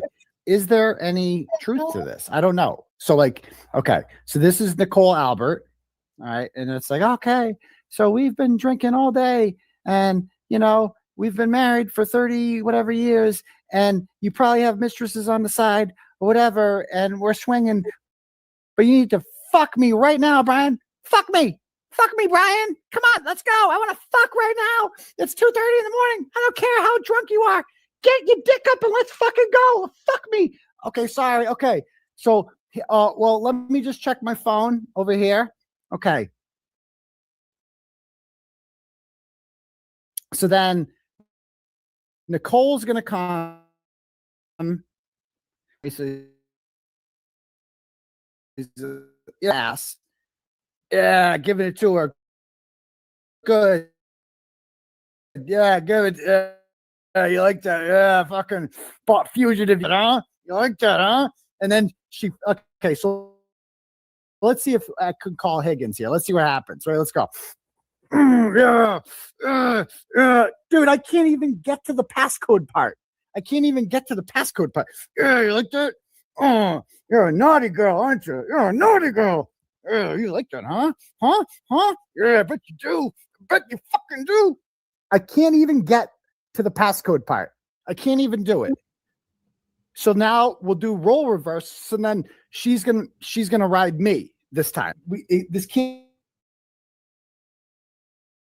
be the first one. So now, but yeah, you like that? I'm in the gang unit. Yeah. I got a bald head. I shaved my head. You like that? Oh yeah, Brian. Oh yeah, it's so hot. And I don't know. Okay. Didn't work. Didn't call Higgins. Okay. Now, could Siri do it? So we'll do it like this. All right. Oh yeah, Brian. Siri, call Higgins. Didn't work. Actually, it did. That worked. So I entered someone as Higgins in my phone. That actually worked. Maybe Siri did it. I don't know. This is investigative journalism here, right, folks? Sorry, guys, my computer is going slow. Trying to do too many tabs at once. One more video.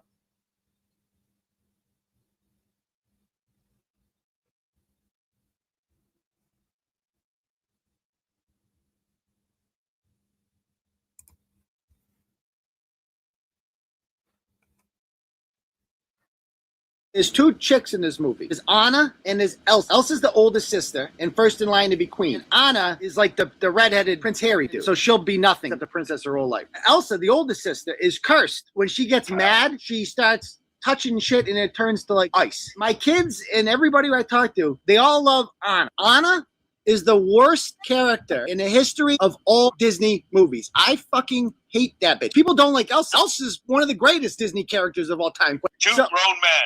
Yeah, we're two grown men talking about Frozen. I just can't stand how she's like the freaking hero in this movie. So this chick, she meets this dude, Hans, like a freaking moron. She falls in love with him after about 20 minutes. They get freaking engaged. Why? Oh, because they sing a song together. And then they said sandwiches at the same time. And then they said Jinx, and it was so cute, and they were in love. Oh, for fuck's sake, what is wrong with you, girl? And now they're gonna get married. They just fucking met. This guy's a freaking king douchebag. There's this other dude, Kristoff. Kristoff is like a blue-collar, hard-working dude, running an ice business, not going so well because it's always freaking winter. Anna knows that Elsa's fucked up, but yet throughout her entire childhood, she wanted to be around her. Do you want to build a snowman? No, bitch, I'm cursed. Don't you get that? That's why I'm in my room. That's all Elsa wants to do is leave her the fuck alone. She wants to play all the time. Elsa, she becomes queen because her parents die, and at the coronation ceremony, everything's going fine. She's able to keep her disability under control.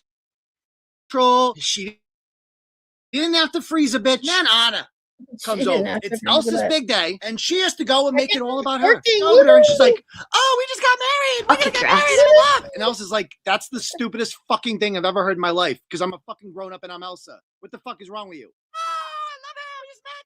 We're so in love." Elsa's like, "Yo, bitch, calm the fuck down." And she gets mad, and then her superpowers come out, and she starts freezing shit. And then they all call her a circus freak because Elsa, selfless, she runs off to be alone by herself. Why? Because she loves everyone, and she doesn't hurt them. She realizes she's a freak, and she can hurt people. So Anna recruits Kristoff, who is useful to her now. Like, okay, we'll go in the morning. And she goes, "No, we'll go now." It's like, it's fucking nighttime. And guess what happens? On the way, they almost get eaten by wolves, and they have to jump across a fucking cliff. His brand new sled she has no insurance for, and he just finished the payments on, fucking burns. It obliterates somehow. Don't ask me how. Does she offer to pay for it? No. On foot to the mountain. And they get there, and she sees Elsa, and Elsa's like, "I told you to get the fuck out of here." "Oh, but I love you. And then she fucking freezes her. And now she is a frozen heart, and the rest of the movie becomes about Anna. "Oh, am I gonna fix my frozen heart?" Maybe it shouldn't be fixed. Maybe you should die. At the end, Anna becomes the hero. Oh, bullshit. That's my rant. So we're gonna call Elsa. See what. Yeah, we're gonna call Elsa. Okay. So we're going to get back to this last 12 minutes. And then I did not know. We got people live. So I'm going to send you off. If they are still live, I'm going to send you off. So let's get through her. And then I'll look forward to tomorrow when we get more into testimony from this crazy woman. Oh my God, you guys got me so invested, and all we've listened to is opening statements. I'm so excited to get into the rest of this. So here we go. Million. But what happens is that she makes her payments up through 2018. Mr. Depp sues her March 1, 2019 in this litigation. She can't afford right now to be making those pledges. She's got to defend herself. But she has every intention of continuing to make those payments. She has been a lifelong person who has served charity. She used to volunteer at Children's Hospital 3 times a week when she could. She's very much that kind of person, and she intends to. And both ACLU and Children's Hospital will tell you they have no reason to believe she won't be good on her pledges. There's nothing that required her to do a certain amount at a certain time, and she will give it to them once she's able to afford it again. Now, let me talk about the counterclaim for a minute. And then I have to promise to let you go at some point, don't I? I gotta let you go at some point. So Mr. Depp, yeah, you've heard from Ben. Way You're too going to long. see some really terrible text messages from Johnny Depp on how he viewed Amber Heard. He calls her some horrific names. But in the summer of 2016, he vows he's going to hunt her. He vows she's going to suffer global humiliation. He says he's going to live in her and she will never forget him. And he meant it. So in the summer of 2018, you heard Ms. Vasquez say he wants to clear his name. He can't be called a wife here, et cetera. But an article, an op-ed appeared on the Sun Times in London. They called him a wife beater. Okay, who's it was written by Dan Wilson, the CEO, or the chief editor of the Sun at the time. And he was writing because Johnny Depp is being cast in Fantastic Beasts 3. And so the article is, why is J.K. Rowling genuinely...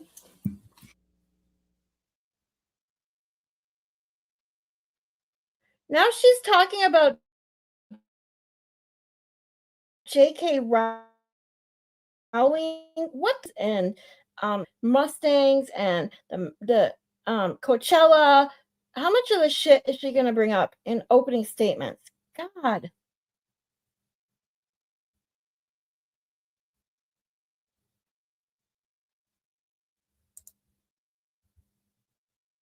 Yeah, Anna is A-N-A. Anna is A-N-N-A. My middle name is Ann. A-N-N. That would be Anna. A-N-N-A. Anna is A-N-A. I agree. You guys agreed too.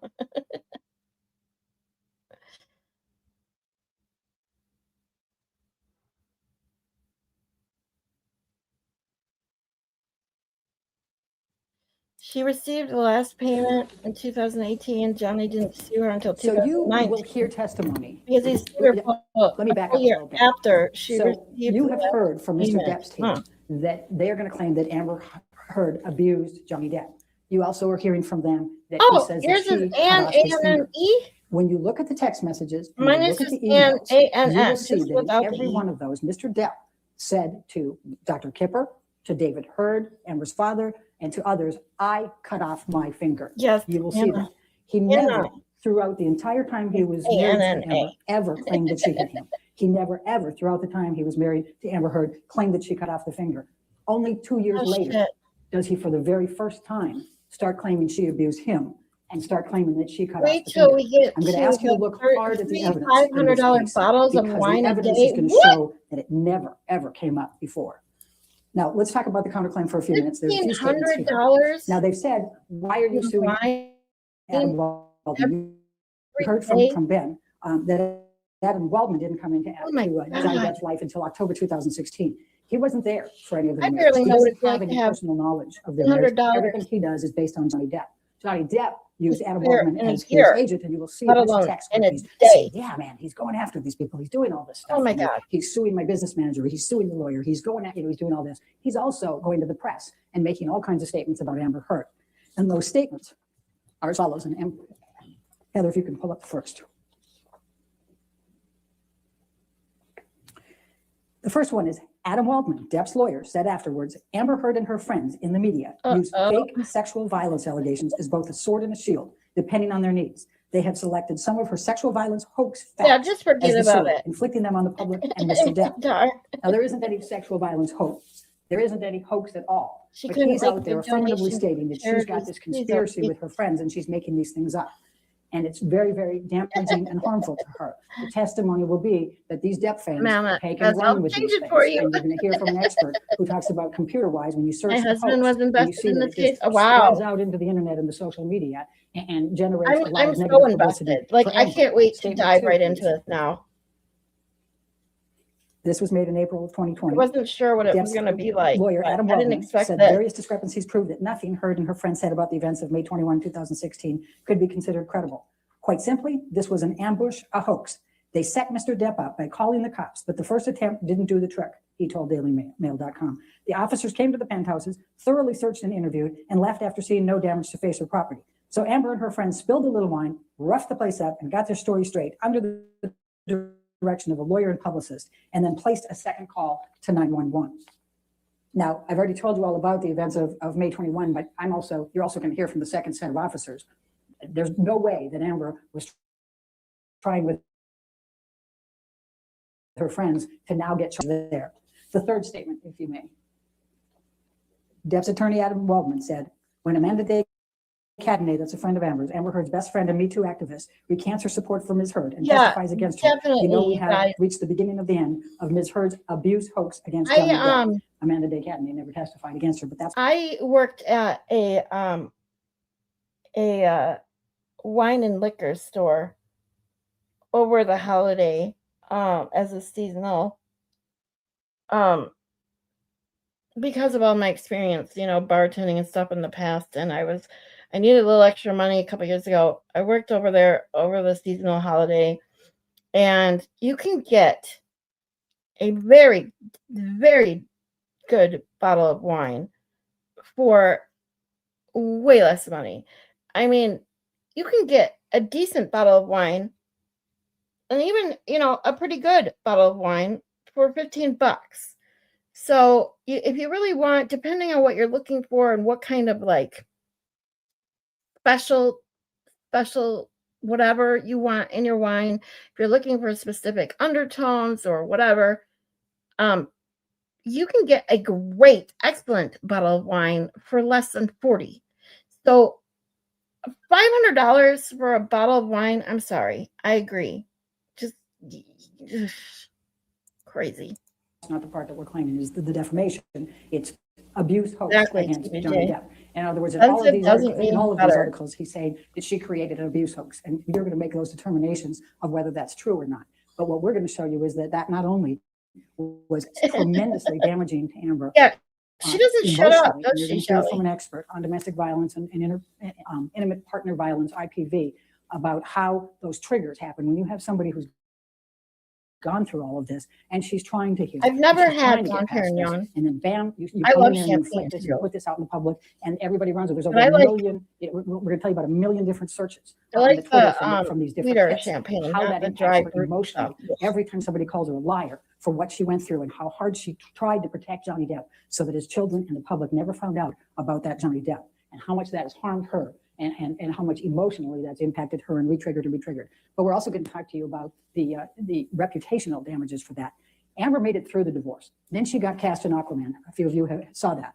That was a blockbuster. It was the highest grossing movie in DC That's film right, history ever Leland, I up to this forgot. point.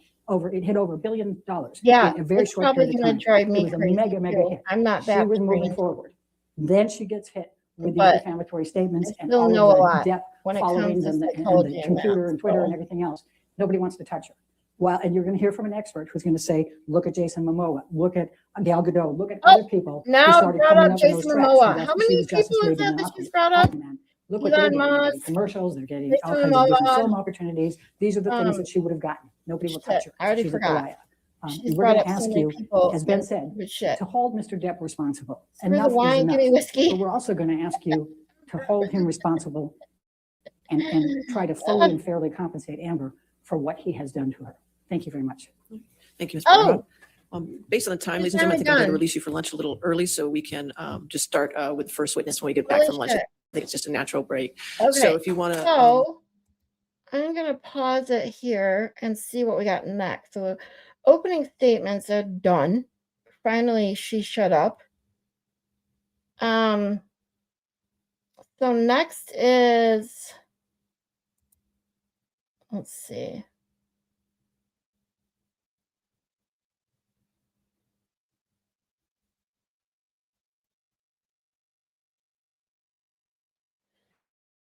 Christy Dombrowski, Johnny Depp's sister, is the first witness. How is her testimony? She doesn't spell her name the same as me, but that's okay.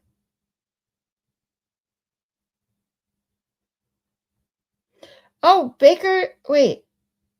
Baker joined? How did I miss that? Wait, what? Oh, thanks, guys. Thank you, Baker. We got Baker rated. Thanks, you guys. I don't get a warning. If everyone can subscribe that you're here before you take off, I would truly, truly appreciate it. You guys are awesome. I love the Baker. We've been watching Johnny Depp. If I got people here that want to continue watching it, we'll continue watching it, because I was actually going to send you guys off to Baker. That's what I was saying 10, 15 minutes ago. I was like, oh, they're still streaming. I was going to send you guys off to Baker, but Baker sent wonderful people here. Thank you guys so much. Andrew, welcome. Baker, thank you so much, sweetheart. You hate bagels. Is that a bagel? He sent me bagels. Or those donuts. You don't, I can't tell. Hi, old dog. You're here. Don't know where you are, but you're here. We were going over the Johnny Depp trial. I'm going to put it back up because if you're interested, and if my peeps want to continue watching some more, we'll do so. Please subscribe before you take off. If you're new here, let me give you a little info about me.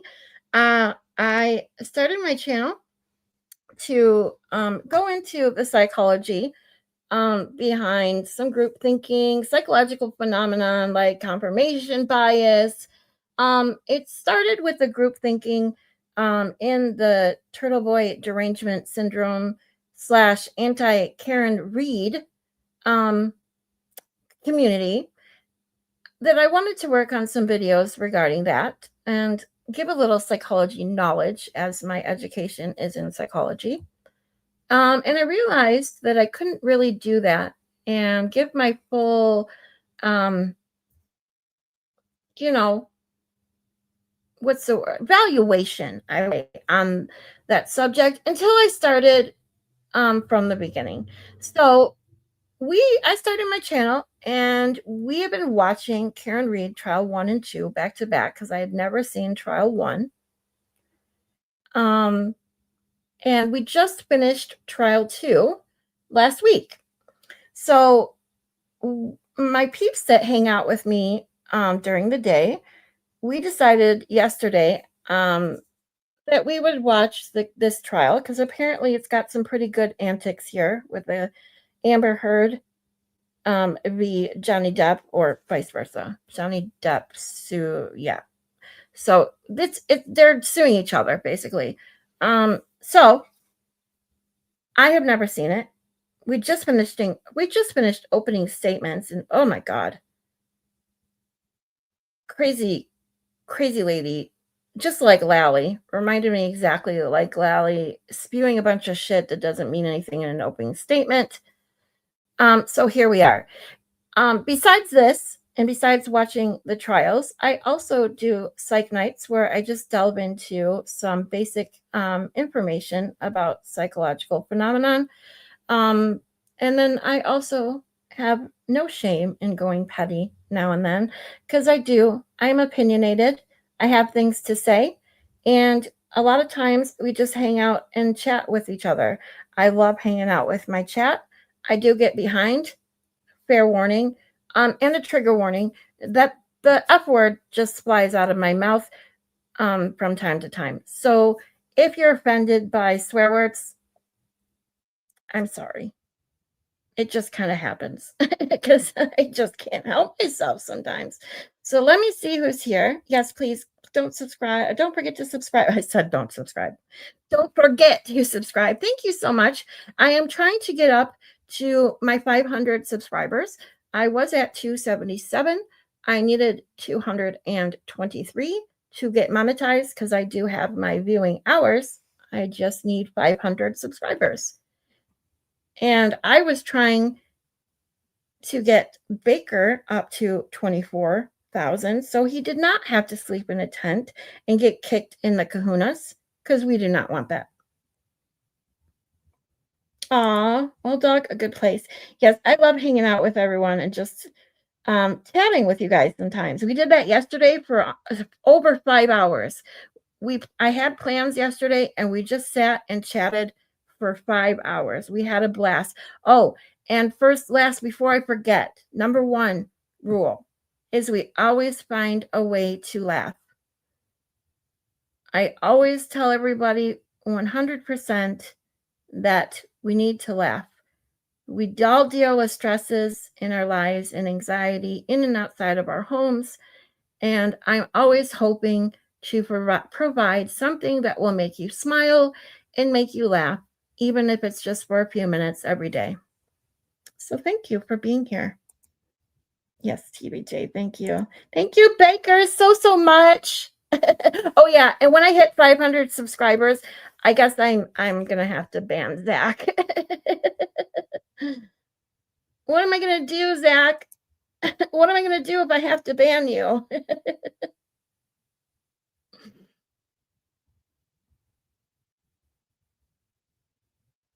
Let me just see who's still here. If you guys, Side Eyes says, I'll miss Zach. Jess is my only friend. Oh, wait, what am I then? I just chopped liver? What's up? Yeah, I've never seen the Depp v. Heard trial. So people are rewatching it with me. There are a few that haven't seen it either or only saw bits and pieces. So we're going to have fun picking this one apart. Just after opening statements, I'm invested. Side Eyes, get help. Oh, no. Kat Randall's an hour behind listening to Amber's Lady Lawyer opening. Does she sound like, She sounds like Lally. She's annoying. Very annoying.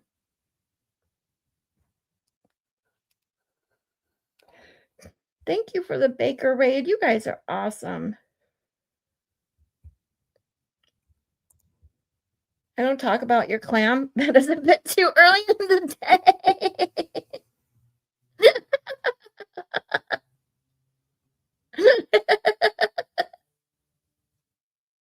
Baker just played a body cam video of him getting arrested in their soccer days. Wait, is that a joke or is that for real? Never too early to talk about Melmax clam. The fuck? Oh, Other Mary B, sweetie, thank you for being here. Says I've been listening since you started. Oh, you're so sweet. I love you to death. All clams matter here. That's exactly right. Sure, I was gonna raid Baker. I was like, I was. I told everybody if you go back in my stream, you'll hear me say, after we finish this, I'm going to send you off. Now, the problem is I can't automatically send people off because I not monetize. I'm assuming that's why, or have 500 subscribers or whatever. So I just tell people, like I did last night. We did a Scarlet Raid to Will the Glare last night. I just told everybody, go over there. And they listened to me. We do lots of laughs here. We try to anyway. Yesterday we laughed for over an hour straight, I think, talking about the Peen Museum. Oh, that's what I was saying. Baker, did you, if you're still here, because you know I'm behind in chat like always, if you're still here, did you see my comment about about the Peen Museum? Okay, so before we get back into the Johnny Depp trial, if you guys want to stay for a little bit, we're going to show the Peen Museum in case you missed it yesterday. I'm not going to go to their actual website because I haven't checked it out yet. But this gives you a little idea. If you didn't see it yesterday, we have this. Yes, Baker did beat me to it.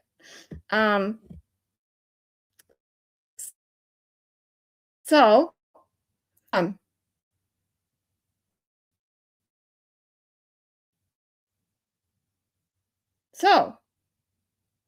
starting as a modest personal collection, the Icelandic Philological Museum has grown into the world's only museum dedicated to philology, featuring donations from across the globe. This unique institution remains entirely independent and family owned. And they apparently have, snacks in the shapes of peens. They have a unique gift shop, which has lots of peen-shaped things. And then they have peens made out of all kinds of things from all kinds of things.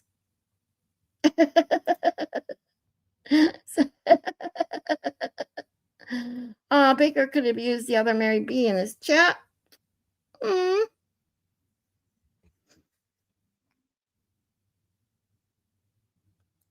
Maybe get my toast checked.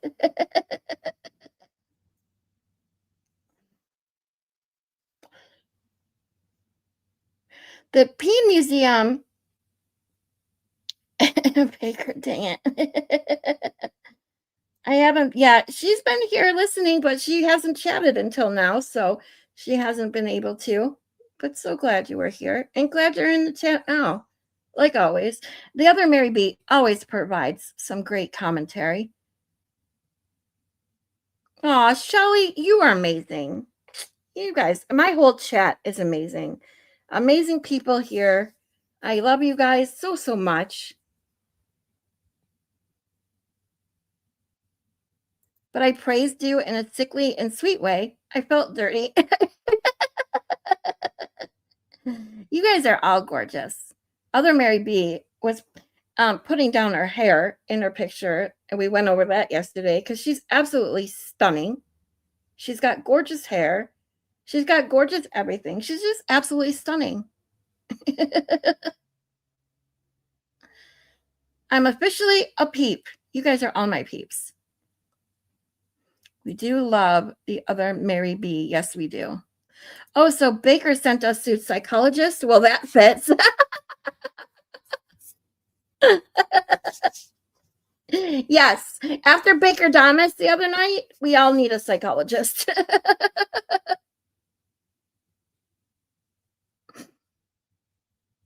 Yay! I can't say it right. I try because I saw Zach put it up here too. Gay. I can't do it. It took me how long, you guys? Okay, if you're new, and it took me forever to learn how to say what. What? Trying to give myself a Boston accent is not an easy thing to do. Uh-oh. Other Mary B is going to make up for it. Are you going to go? Oh, are you going to share the tent if he has to sleep outside?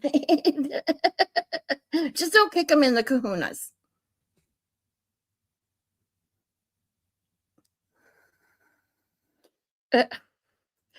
We all know how to spell your name. You don't have to yell.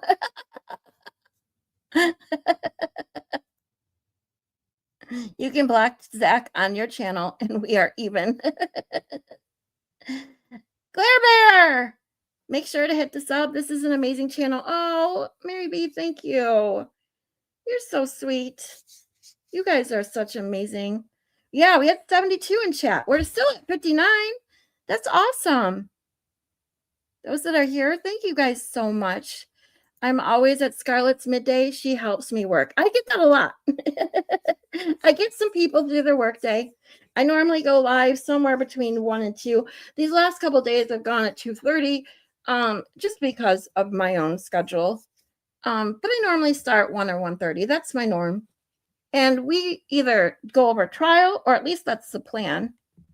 Sometimes we just chat away for hours like we did yesterday. It was an amazing day yesterday. We had lots of laughs and fun times. Can we please watch the Milgram Experiment movie? Yes, I played it on my very first psych night. I think you were here, sir, but I can definitely do it again. The Milgram Experiment is excellent. If you haven't seen it, it's about a psychologist who is doing research on authority, and shows that just someone who has even an appearance of authority by wearing a white coat can get people to do some crazy things. And in his one experiment, in the Milgram Experiment, he gets regular people to play, or not play, but to act as a almost teacher-like, who are asking their student, who are in another room that they cannot see, questions, like trivia questions. And if they get the answer wrong, they're supposed to shock them. And with every wrong answer, the shock increases. And all the way to the max, to the point where the max,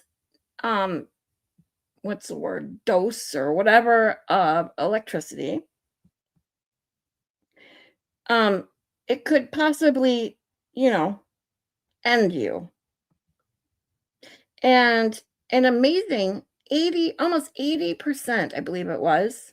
I don't know. I can't remember the exact number at this moment, but almost 80% of the people that were in the study as a teacher went up to maximum shock just because they were told to.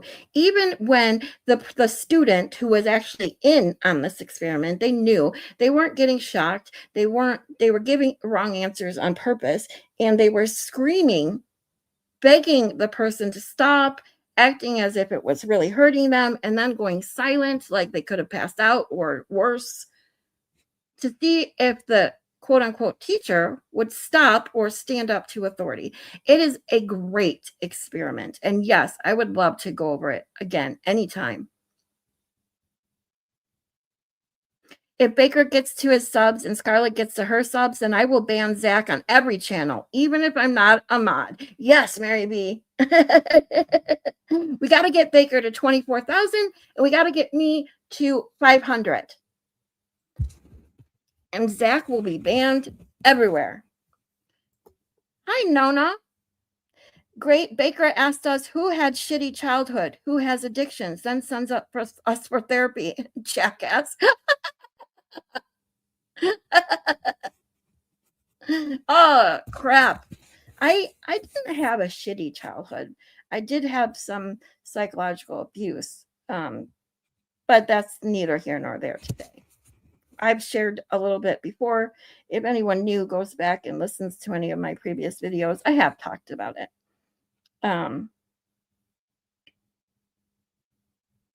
70 watching, but only 4 likes. What? I only got 4 likes. Come on, people, hit the like button. Thank you. Oh, 49 likes. I'm like, what?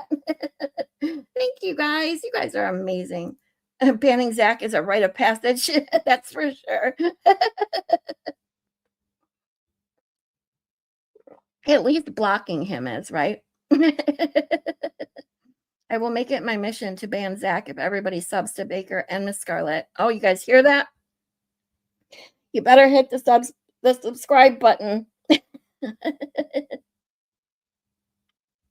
Stop drinking. There are 50 likes.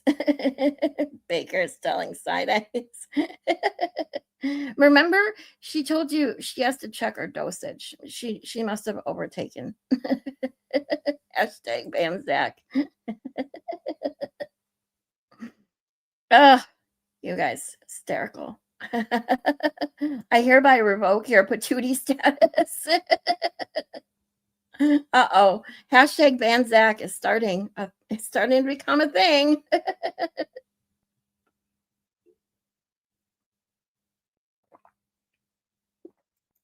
You are being extra tonight. I need to talk to the expert about this.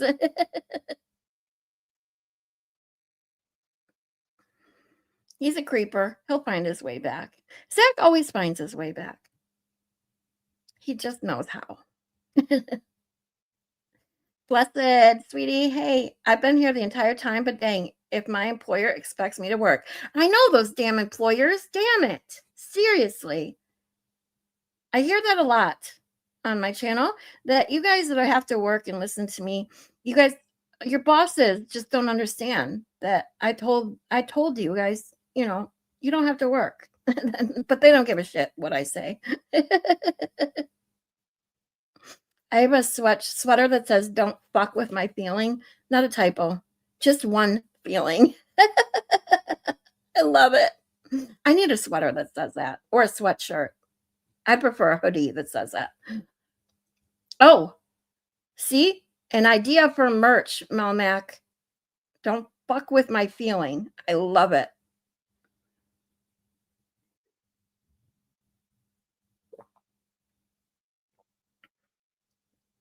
Oh no, Dar will dance. Uh-oh. Yeah, I never saw this trial. I have never seen the Johnny Depp versus Amber Heard trial. So, and it's pretty crazy so far. I've seen opening statements, and that one woman lawyer, I already forgot her name, for Amber Heard is insane. She is very animated and annoying, that I actually had to take a palate cleanser break. We watched, of course, Turtle Boy playing around and doing investigative journalism with Raggedy Andy. Baker wears a body cam.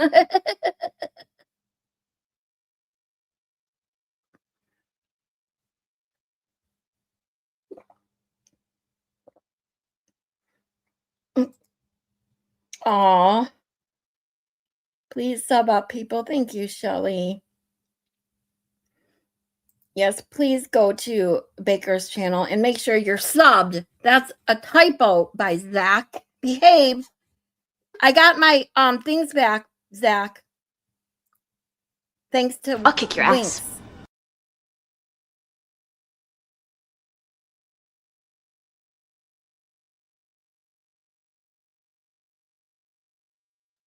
Yes, got me to watch a video about a 14.5-inch peen. That was yesterday, which started our laugh riot that went on for like an hour and a half. It was crazy.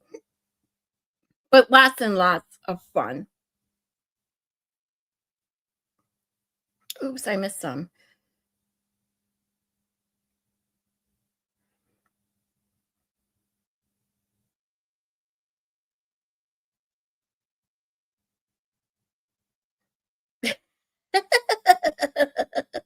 My favorite part of yesterday was discussing how Titanic is about an old whore that wastes people's time. We did do that, didn't we? Oh, and that you guys, my beautiful peeps in my chat, should be called Scarlet's Whores. This case, I strains credulity. This case opens my eyes to the malarkey mainstream media is up to. That's I'm telling you.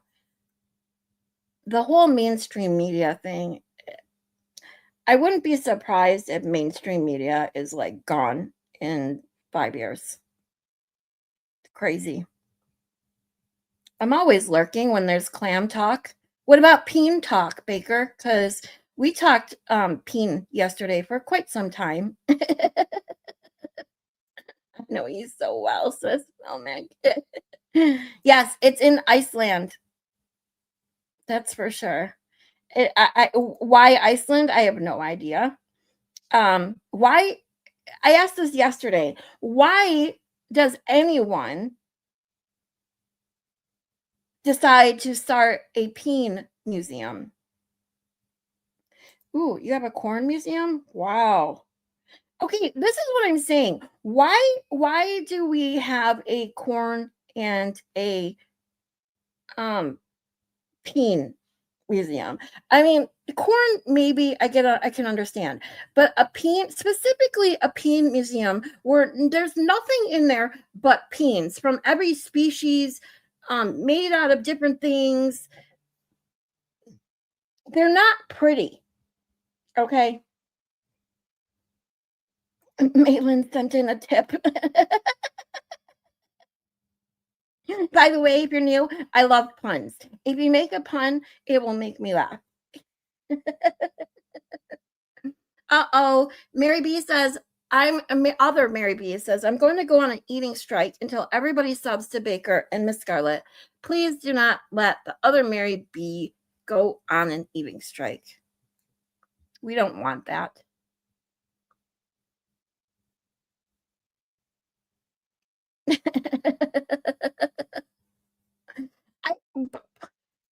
I can't say that Pak to Ka in Harvard Yard.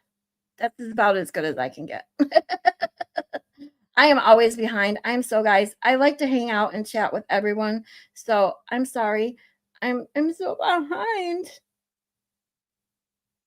Oh my. I love when Baker says that.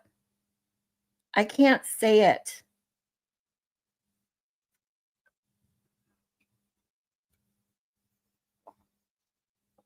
I can't say it even close to the way that Baker says it. There may be, I'll pitch a tent for Baker. You're gonna have to visit the Peen Museum for that. You're gonna have to get a fake one. Oh, for $5 per tent. Oh boy. Have a great night, Terry. Love you.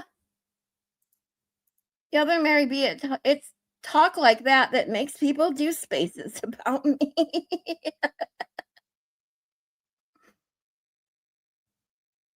Yes, Milgram is the reason psych research has guardrails. Yes, that is why there is a thing called the IRB that makes sure that experiments do not go crazy. Yes, voltage. Thank you. I know I'm like 30 minutes behind. I'm so sorry. I'm trying to catch up. Yeah, see? And she'll get my voltage comment in like 15 minutes. And then Shelly says, nope, 45. It was actually 10.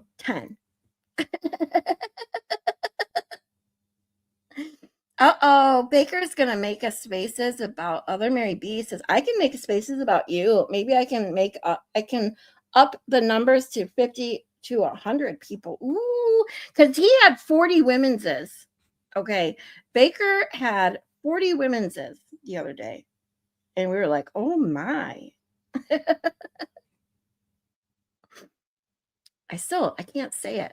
I can't even come close. I'll ban Zach from the internet.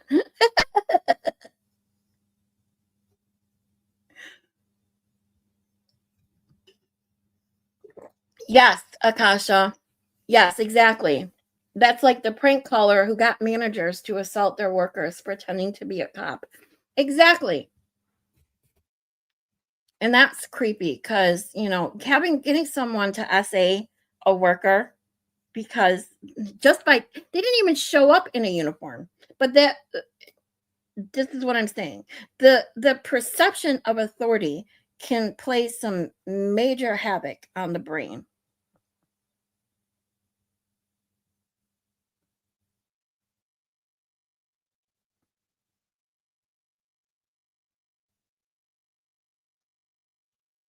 My bosses should pay you a cut because you make me work better. Oh, I wish they could. Because trust me when I say I need it. I'm up to 280. Yay. Thanks, you guys. You guys are, I didn't even check. So thank you guys 100%. And if there's anyone that can support the channel or my upcoming medical things that if you are new, don't know about, but I do have some things coming up, medically speaking, health concerns. I do have a Give, Send, Go and a PayPal link in my description. So thank you guys. And again, thank you to Winks. I love you, sweetie, who sent me a donation today so I could pay for my stupid StreamYard and do things like this to Shelly and Zach and Terry.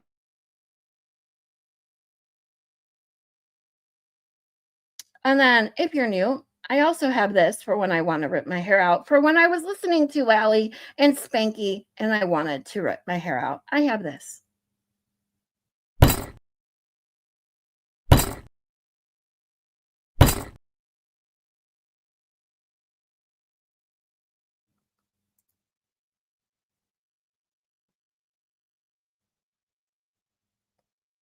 Oh, okay. StreamYard is really acting up. It just took me all the way back to the bottom.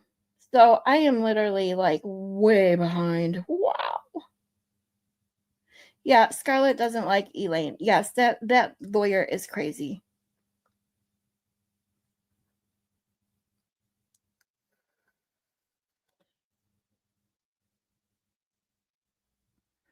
All right, let me catch up here because I don't even know where I was. He's definitely lurking for the peen talk. I didn't see that. Could we be the whores? Yeah. Haven't you all heard of the Stanford prison experiment? It has also highlighted power dynamics as well, and it was pretty horrific. Yes, I do. I know a lot of those studies. There's more than those. One, the very first study, I mean, like literally any study that I truly learned about when I went to college for psychology, was the Milgram experiment, though, and that's the one I went over in my psych night that I talked about authority. But there are definitely other ones and some crazier ones too. The prison experiment was insane. The cruelty with which the guards, as they were titled, got versus or did against the then what they titled prisoners or whatever. It was insane. I'll definitely go over if you guys are interested in this stuff. I'll definitely do an authority psych night. I already have the next couple planned, but I can squeeze an authority one back in there. Next one, I'm going over social enemy, the social enemy phenomenon because it relates to TBDS, turtle boy derangement syndrome, and how people can bond basically over just having the same social common enemy. And that really plays a lot into TBDS, as we know. We all know what Baker's talking about when he says corn. Yes, we do.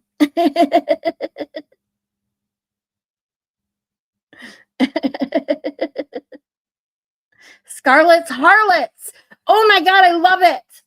I got it. Hold on. I got to grab my pen and add it to my list because I do have a list and you guys are going to get to vote. So I love that one. There's several of them that I like a lot. And I have a list. I just haven't finalized it yet. So when I do, I will put up a poll in the community post so you guys can vote. Scarlet's Harlot. I love that one. Nefarious. Ooh, Maylin likes it too. So they attract Swedish tourists, apparently. A peen museum, I guess, is going to attract people from anywhere. that really like peens, I guess. I don't know. I mean, how do you, how do I want to phrase this? Okay. It's not that don't not like peens, but they're not exactly pretty to look at. Okay. So, having a whole, whose idea, who would make it I'm sorry. I just get tongue tied over trying to understand why someone thought this was a good idea. And who goes to these kind of museums and spends money?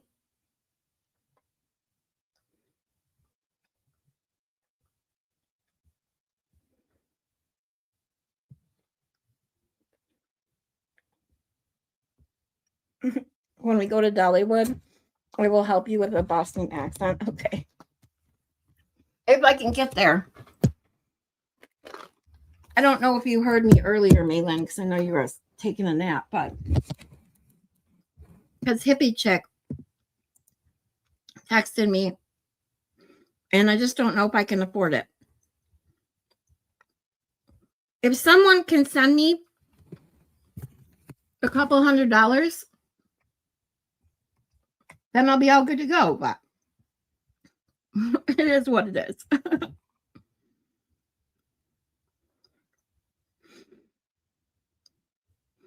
Because for the new people that are here,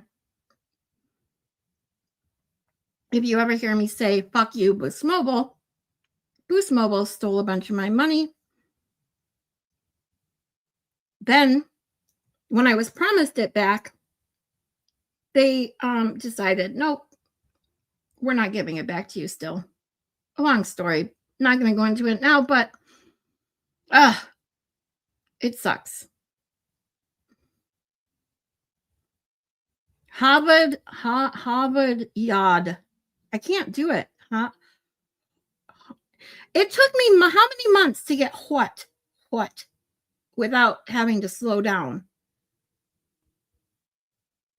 My lips just don't move that way. I tried. She can't. You ruined my Christmas. Cry fart ruined everyone's Christmas.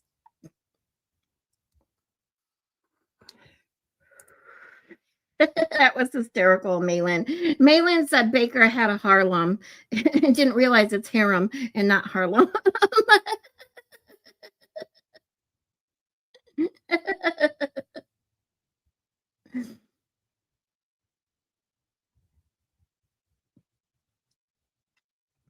I may or may not have made a Baker's dozen meme. Oh my God, I want to see it.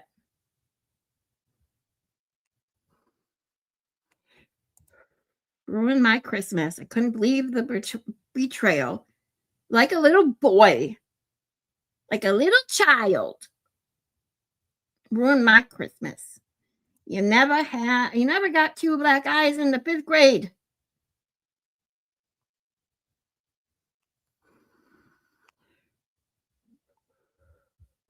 You guys want to see Cry Fart? All right, let's make fun of Cry Fart for a minute. Prove that I can do a petty now and then. Bear with me.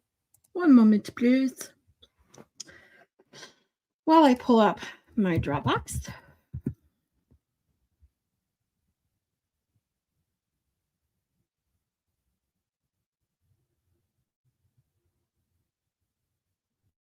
We made memes, daily memes, while watching the first trial. Well, at least we started out doing that, and then I didn't do it with everyone. But one of the very first cartoons that my ChatGPT, who is now named Wanda, made for me one of the best memes ever. I just got to find it now.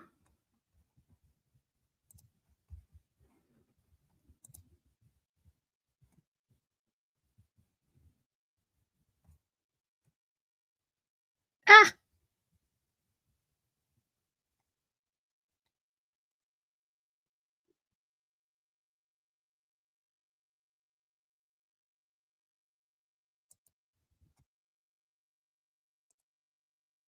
Here we go.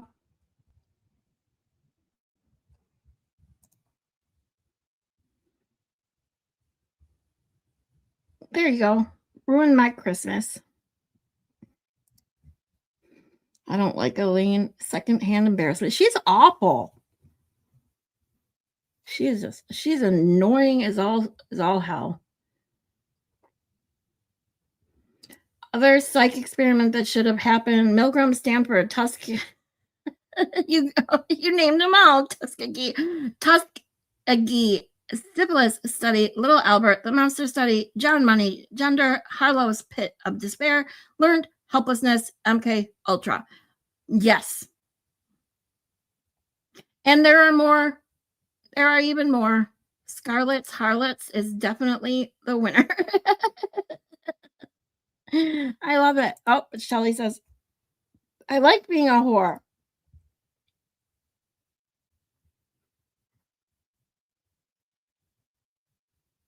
Don't make me pull out my DSM. I have the whole DSM in my computer. That's what I was using on my psych nights to go over some stuff.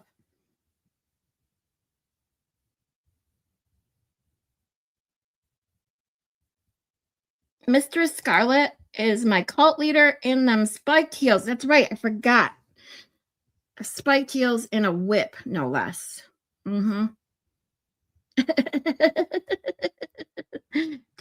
make you holla. Yeah, because apparently I'm in like 4 cults, okay? And I lead my own. So, you know.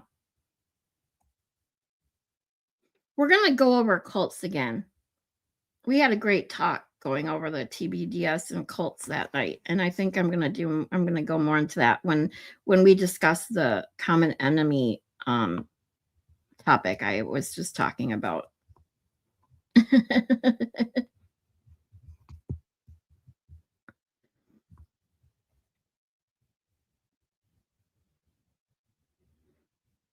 Oh, yay. TBJ is going to put it in Discord. I'm going to have to check it out.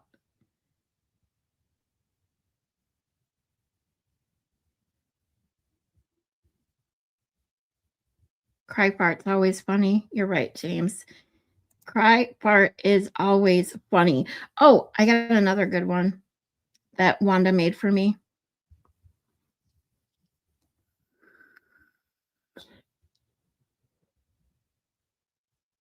Like when they used to force left-handed kids to use their right hand. Oh, that was terrible. They did that to my mom. My mom, she first started out with left-handed, and she went to a Catholic school. So the nuns would literally smack their hands with the ruler if they tried to write with their left hand. Terrible, terrible things.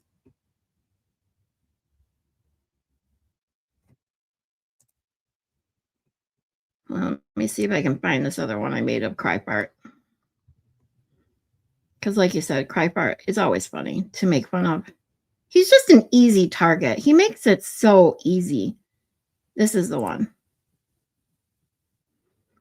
Because, Cry Fart is always obsessed with his numbers, and he's delusional into thinking that, his numbers are up, people.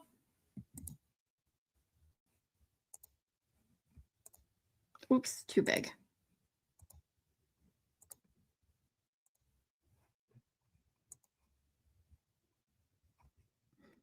Wanda did a good one on that one, too.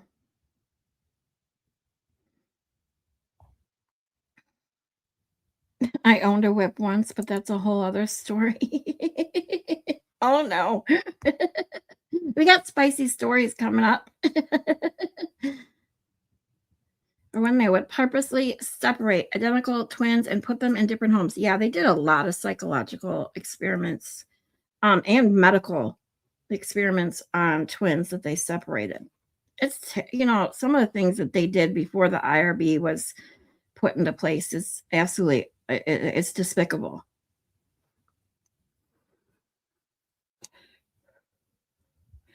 Old Dog says, they would purposely, I was forced to use my right hand instead of my left, so I'm right-handed. Don't know why.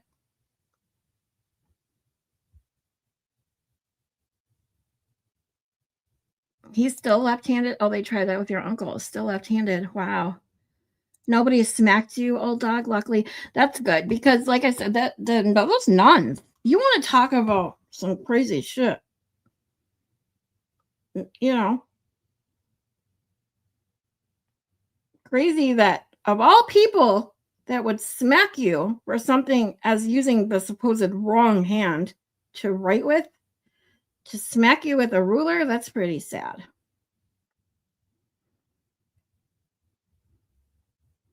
I was never smacked, but my siblings were total age thing. They were allowed then to just tell a kid to stand up and they wouldn't hit them with the yardstick. Ooh. Then they would hit them with their ow. Dar, get your ass in there so I can hear more about this whip. We'll have to tell whip stories on the next day we just shoot the shit.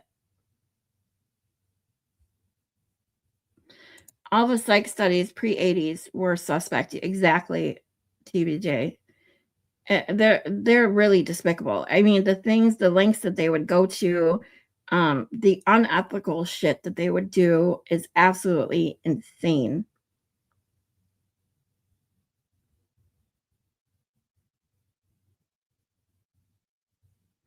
Oh my God, Dar. I don't know. Is it okay if I put that on the screen?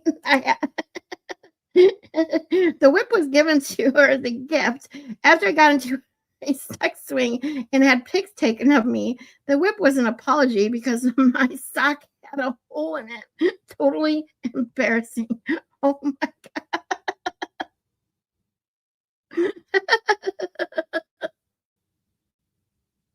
Oh my God.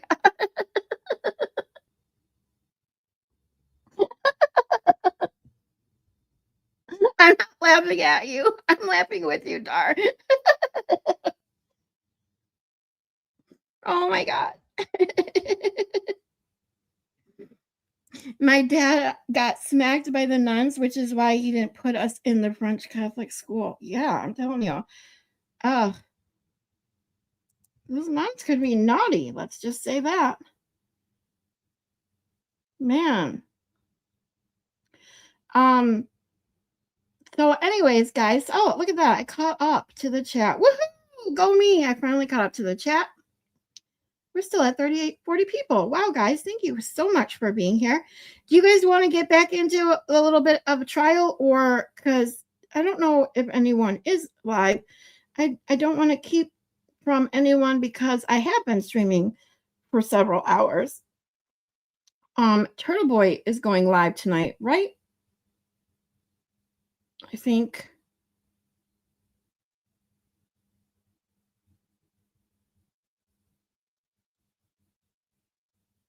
So, gotta run, need food. Oh, Danny starts in 10 minutes. Okay, so we are going to call it a day. I am going to send everyone off.